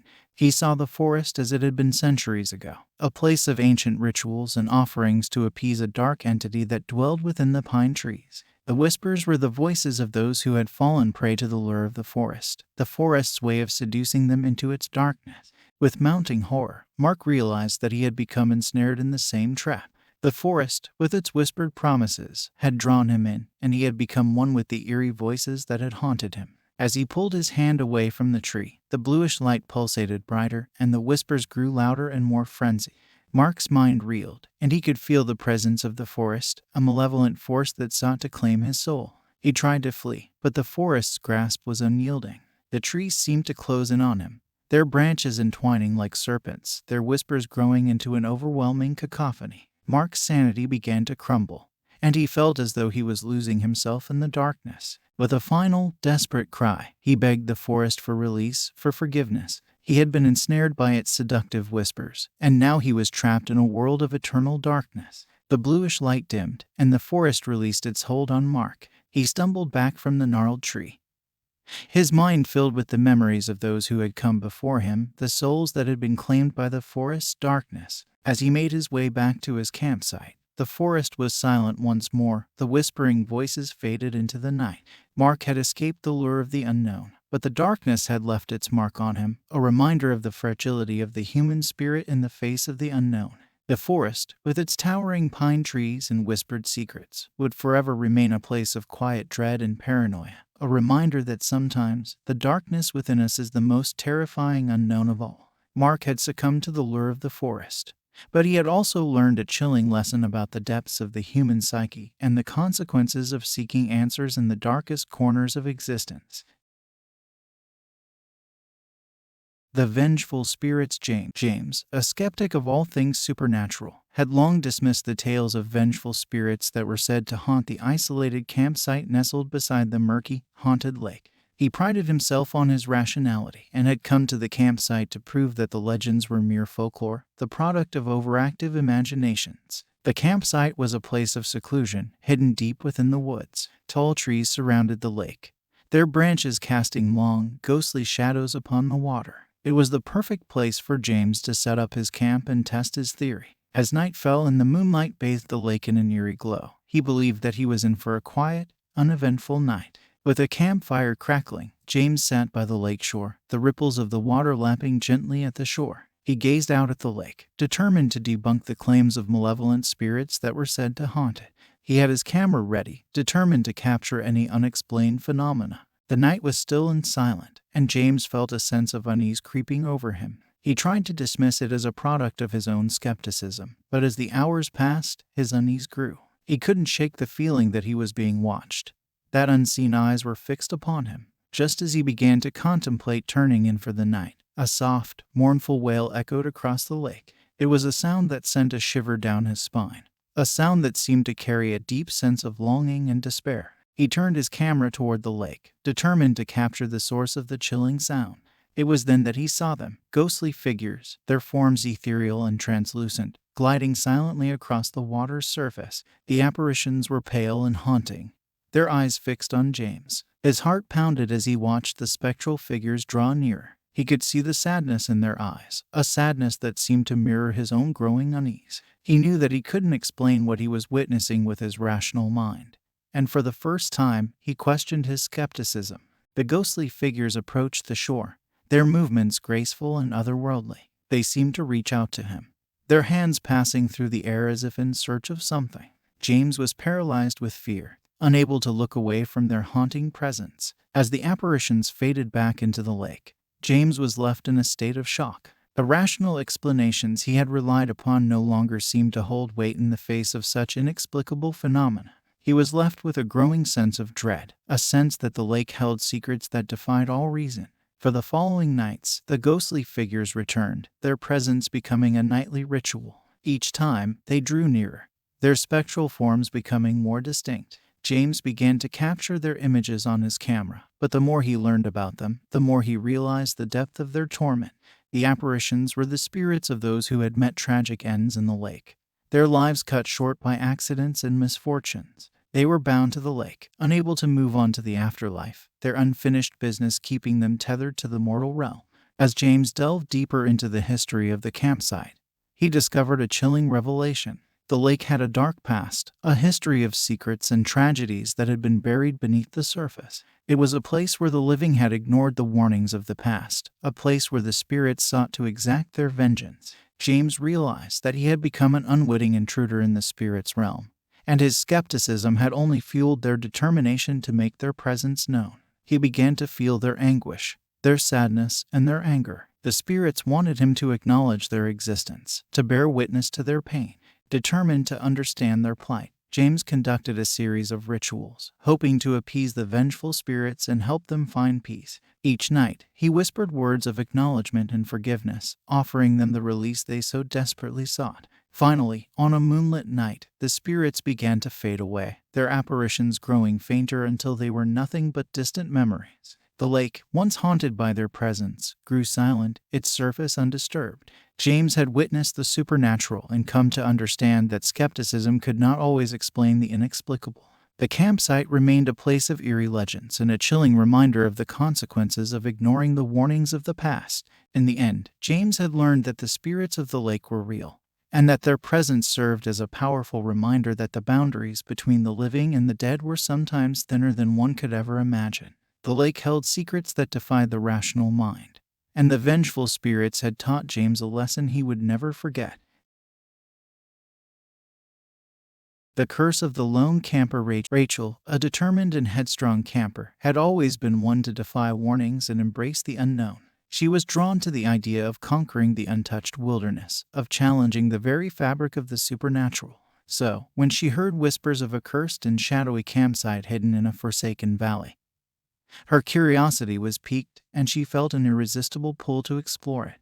The valley had a reputation that sent shivers down the spines of the locals. It was said to be plagued by an ancient curse, a malevolent force that had claimed the lives of those who dared to enter. It was a place of darkness, where the boundaries between the living and the dead blurred, and it was a place that beckoned to Rachel like a siren's call. Undeterred by the warnings, Rachel set out on her solo camping trip, determined to prove that the legends of the curse were mere superstition. She believed in her own rationality, and her ability to confront the unknown and emerge unscathed. The Forsaken Valley was the perfect place to put her convictions to the test. As she arrived at the campsite, the atmosphere was oppressive, the air heavy with an ominous presence that seemed to permeate the very ground. The valley was shrouded in shadows, its ancient trees reaching out like skeletal fingers, their branches casting long, eerie silhouettes in the fading light. Rachel set up her camp, her determination unshaken by the oppressive atmosphere that surrounded her. As night fell, she stoked the campfire and settled in, determined to conquer her fear and prove that the curse was nothing more than a legend.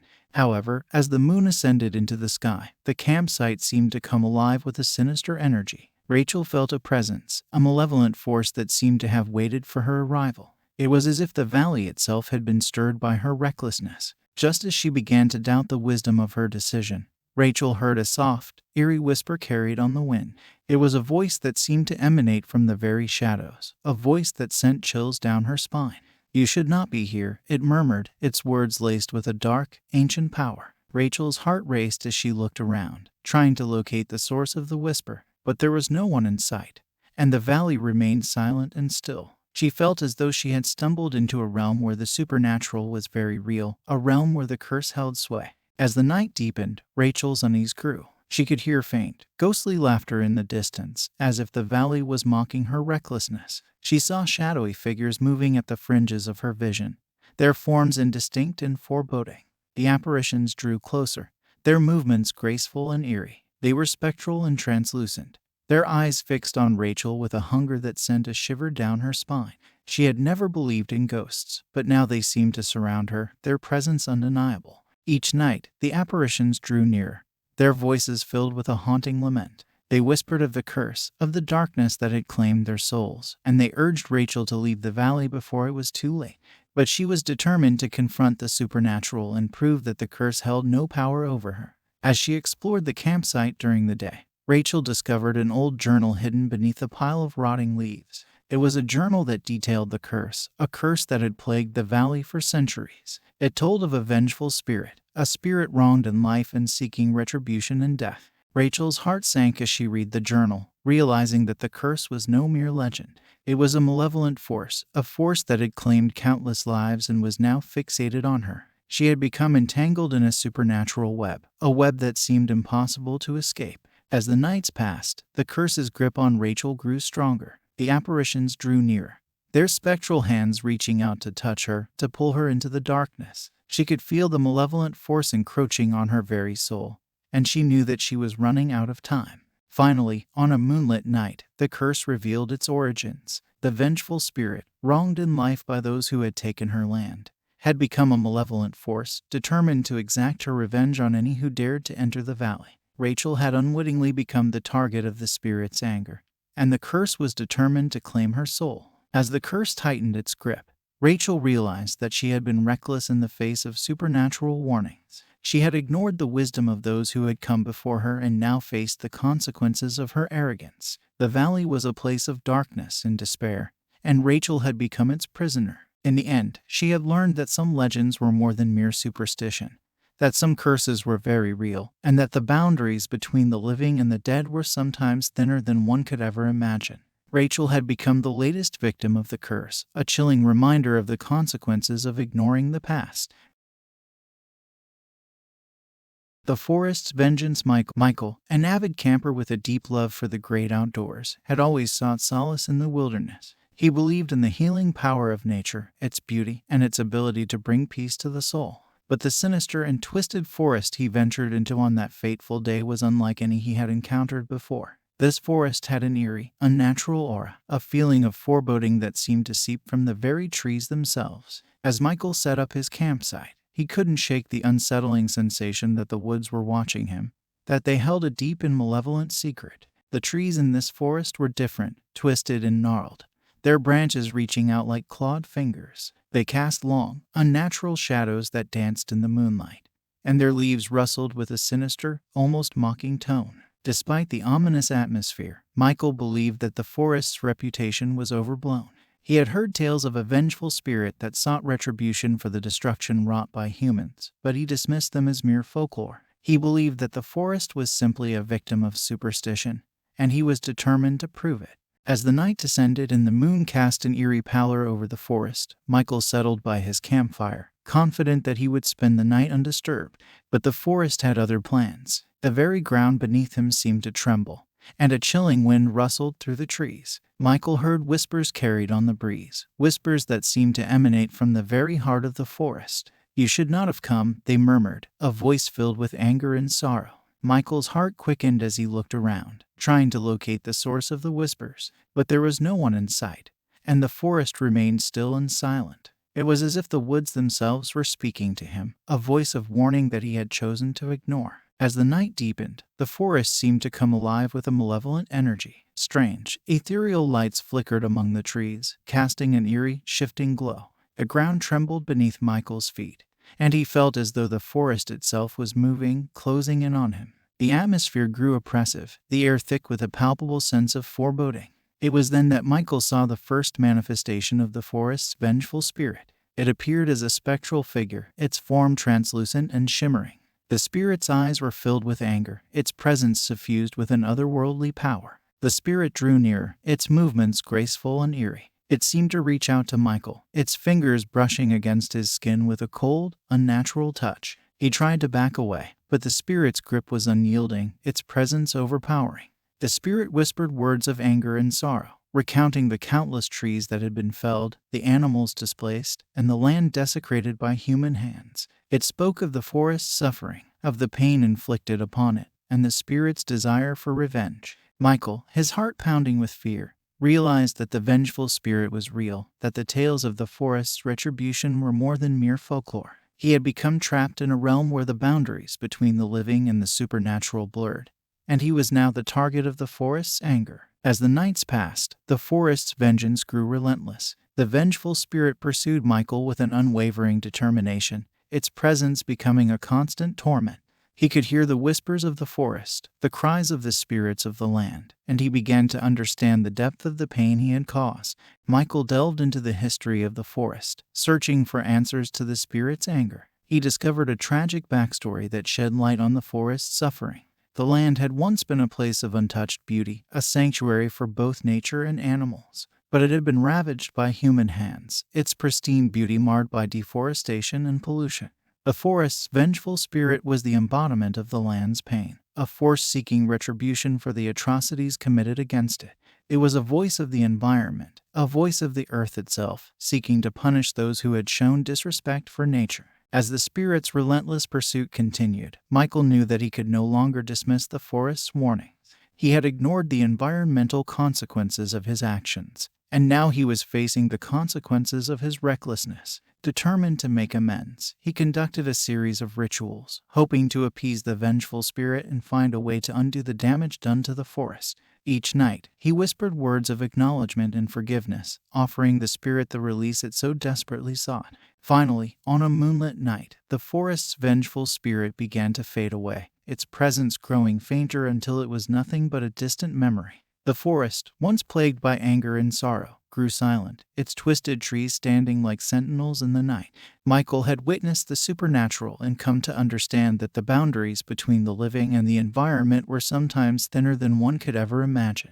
The forest held secrets that defied the rational mind, and the vengeful spirit had taught him a powerful lesson about the consequences of disrespecting nature. In the end, he had learned that the environment could exact its own form of retribution, that the boundaries between the living and the natural world were sometimes blurred, and that the consequences of recklessness were not to be taken lightly. The forest's vengeance served as a chilling reminder of the importance of respecting the world around us and the environmental consequences of our actions. The unseen stalker in the heart of an ancient forest, where moonlight filtered through the dense canopy, Sarah, a seasoned camper, had set up her solitary campsite.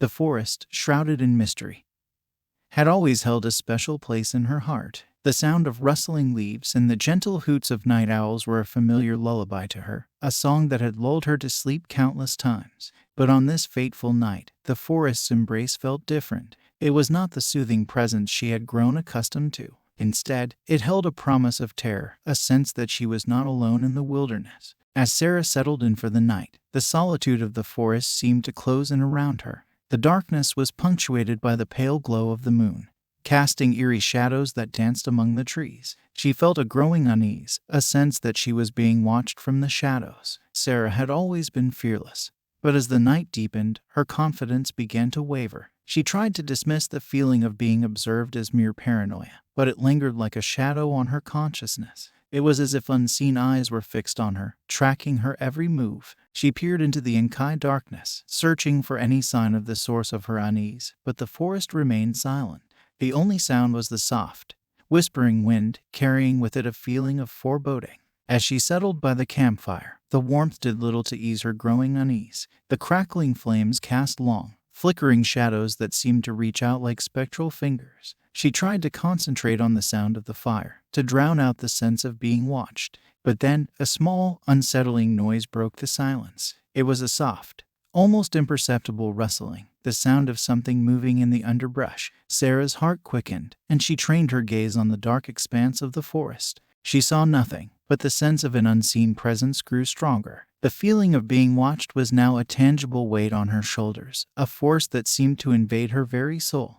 Desperate to reassure herself, Sarah scanned the forest once more, her flashlight cutting through the shadows. And then she saw it, a pair of pale, ghostly eyes staring back at her from the darkness. The eyes belonged to a creature, a dark silhouette that melted into the obscurity of the forest. It was no ordinary animal, and Sarah knew that it was something more sinister. It watched her with a malevolent, almost mocking gaze, as if it reveled in her fear. She attempted to communicate with the intruder, but her words were met with silence. The creature remained still, its eyes fixed on her. It was an eerie standoff, a confrontation between Sarah and the unseen stalker. As the night wore on, the unseen stalker's presence did not wane. It continued to watch, to observe, and to unsettle. Sarah's paranoia grew with each passing moment, and she began to feel as though the forest had become a prison. The campfire, once a source of comfort, now cast long, grotesque shadows that danced around her. She could hear the creature's soft movements in the darkness, its presence an unrelenting reminder of her vulnerability. Determined to confront the stalker, Sarah ventured further into the forest, her flashlight piercing the inky blackness.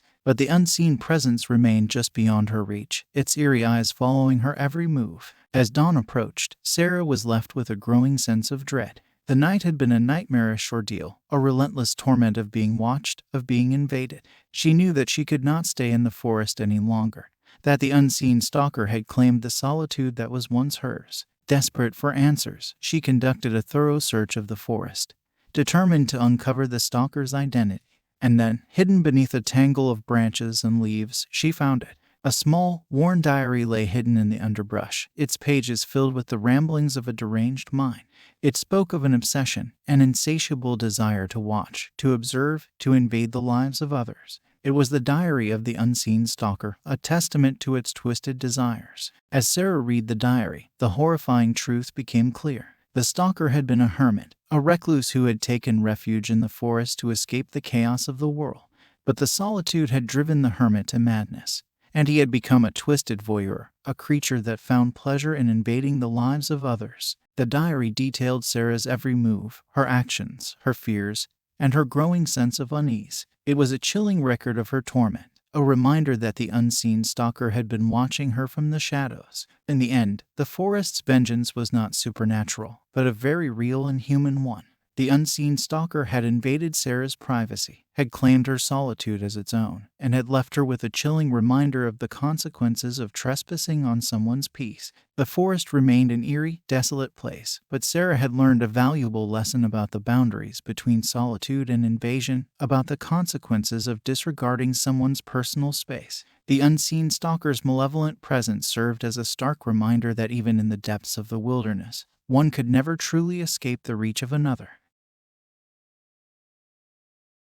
The sinister Campfire Tales. Daniel had always been an adventurous soul, seeking the thrill of the unknown. He often ventured into the wilderness, with nothing but the stars above and the campfire's crackling flames for company. But on this stormy, starless night, the remote campsite felt different, as if the very air crackled with an ominous energy. As the rain pelted down and the thunder rumbled in the distance, Daniel huddled close to his campfire. He had always been a master storyteller, and he relished the opportunity to regale his camping companions with chilling tales of the supernatural. But as the storm raged on, he decided to tell a different kind of story, one that would blur the line between fiction and reality. He began to speak of a cursed book, a tome filled with malevolent tales that could summon the characters and creatures from its pages. The campfire's glow illuminated his face, casting eerie shadows that danced in the night.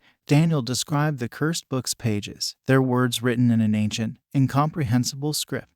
He spoke of the characters and creatures that had come to life, wreaking havoc on the world of their creator. As the stories poured from his lips, he saw a subtle shift in the atmosphere around him. The stormy night seemed to grow even darker, as if the very darkness were closing in. The campfire's flames flickered in response to his words, casting haunting, elongated shadows. Just as he began to question the wisdom of his storytelling, he heard a sound that froze his blood. It was a soft, eerie whisper carried on the wind. The words were the same as those he had just described, a chilling echo of his tale. But there was no one else at the campsite. The voices seemed to emanate from the very darkness itself. Daniel's heart quickened as he realized that the stories he had told were no longer confined to the realm of fiction. They had become a nightmarish reality. He tried to shake off the feeling of dread, to convince himself that it was mere coincidence. But as he continued his tale, the campfire's flames grew more erratic, their light casting strange, unnatural shapes on the ground. The whispering voices continued, their words becoming more distinct, more haunting. They spoke of the cursed book and the malevolent tales it contained. They described the characters and creatures that had come to life, their dark intentions and insatiable hunger for human souls. The campfire's flames danced in time with the voices, their erratic movements reflecting the story's growing intensity. Daniel felt as though he had opened a door to a realm of darkness, and the creatures from his tales were now crossing over into his world. As the night wore on, the atmosphere around him grew even more surreal. He saw movement in the shadows, subtle, sinister figures that seemed to lurk just beyond the campfire's glow. The creatures from his stories were coming to life, their forms taking shape in the darkness. Daniel realized that he had conjured the very nightmares he had described, that the power of his storytelling had brought them to life. The encroachment of the nightmarish characters continued, their eyes fixed on him with a hunger that sent a shiver down his spine. Desperate to put an end to the nightmare, Daniel tried to change the direction of his tales. He spoke of heroes who would vanquish the dark forces, of spells and incantations that would banish the malevolent creatures back into the cursed book. But his words had little effect. The creatures continued to draw closer, their forms growing more distinct, more menacing. It was as if the campsite had become a battleground, a place where fiction and reality collided. The climax of his tales approached, and the campsite was consumed by a surreal and chilling atmosphere. The storm raged on, the wind howling like a chorus of the damned, and the creatures from his stories drew nearer, their presence a constant torment. As the final words of his tales left his lips, the campfire's flames flared to life, their light blinding in its intensity. And then, with a deafening roar, the creatures were gone. They vanished into the night, their eerie whispers fading into silence. The campsite returned to its desolate, stormy state, the atmosphere still heavy with an ominous energy. Daniel realized that the power of his storytelling had summoned the creatures and characters from his tales, but it had also banished them back into the world of fiction. The campfire's flames danced in the night, casting haunting, elongated shadows that seemed to mock him. The storm raged on, its fury unabated, and the campsite felt like a place of surreal and nightmarish terror. Daniel had learned a powerful lesson about the consequences of toying with the supernatural, about the power of storytelling and the thin line between fiction and reality. He had conjured his own nightmares and witnessed the blurring of the boundaries between the two worlds. As he huddled by the campfire, the eerie, surreal atmosphere still clinging to the night, he knew that he had ventured into a realm of darkness that defied explanation. The sinister campfire tales had become a chilling reality, a reminder that the power of storytelling could bring both wonder and terror, and that the consequences of playing with the supernatural were not to be taken lightly. The forgotten ritual. The ancient woods had always held an allure for Emma, a sense of mystery that beckoned her deeper into their depths. She was a curious adventurer, drawn to the stories of the past, and her latest journey had led her to an eerie and cursed camping ground. The forest was a realm of shadows and secrets, with trees that seemed to whisper forbidden knowledge. Sinister symbols were etched into their bark, markings that spoke of a malevolent force bound to the land. Emma couldn't resist the temptation to explore, to uncover the truth behind the forest's dark history. As she ventured deeper into the woods, the air grew heavy with an oppressive sense of foreboding. The sinister symbols on the trees seemed to watch her, their presence an unspoken warning.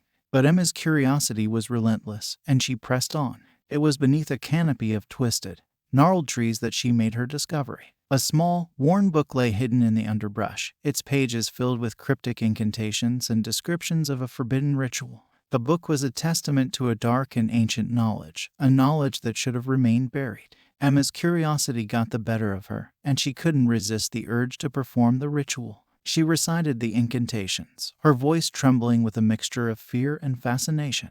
The ritual called for the lighting of a black candle, and as its flickering flame illuminated the pages, a sense of dread washed over her. The ground beneath her trembled, and the air seemed to thicken with a malevolent energy. She knew that she had unleashed a force beyond her comprehension, a force that sought to claim her soul. As the night deepened, the camping ground became a place of terror. Strange, supernatural occurrences began to unfold. Shadows danced among the trees, their forms shifting and contorting in the moonlight. Sinister whispers filled the air, their words incomprehensible, but their intent unmistakable. The sinister symbols etched into the trees glowed with an eerie, otherworldly light, their presence a constant reminder of the malevolent force that had been awakened. Emma could feel its eyes on her, an unseen presence that watched and waited, desperate to unravel the curse that she had unwittingly unleashed. Emma delved into the book's pages once more, searching for a way to reverse the ritual. But the knowledge was as dark as the forest itself, and there was no turning back. As the nights passed, the supernatural occurrences escalated. Emma was tormented by nightmarish visions, her dreams a realm of horror and despair. The malevolent force seemed to grow stronger, its presence a constant torment. The camping ground had become a realm of ritualistic horror, a place where the boundaries between the living and the supernatural blurred. Emma felt as though she had ventured into a world of darkness, a world where ancient curses held sway. In her quest for answers, Emma uncovered a chilling revelation about the curse's origins. The forest had once been a place of dark rituals, a site where unspeakable acts had been committed in the name of forbidden knowledge. The malevolent force had been bound to the land, a guardian of the cursed knowledge. As the malevolent force closed in on her, Emma knew that her curiosity had led her to a perilous crossroads. She had meddled with ancient, forbidden knowledge, and now she was paying the price. The curse sought to claim her soul, to make her a part of the dark history of the forest. Desperate to escape her nightmarish fate, Emma made a final, desperate attempt to reverse the ritual. She recited the incantations once more, hoping against hope that it would be enough to banish the malevolent force. The ground trembled, and the air grew thick with tension as she lit the black candle. The flames flickered, casting eerie shadows on the camping ground. But this time, there was no malevolent force to answer the call. As the night grew still and the sinister symbols on the trees faded, Emma knew that the curse had been broken. The malevolent force had been banished, and the forest had returned to its sinister, ancient slumber. Emma had learned a powerful lesson about the consequences of curiosity, about the danger of meddling with forbidden knowledge. The forgotten ritual had been a nightmarish journey into a world of darkness, a world where ancient curses held sway. The camping ground remained a place of mystery and malevolence, a testament to the power of the past. Emma had narrowly escaped the clutches of the malevolent force, and as she left the forest behind, she knew that the boundaries between the living and the supernatural were thinner than one could ever imagine. The forgotten ritual served as a chilling reminder of the consequences of toying with the dark and ancient forces that dwelled in the shadows.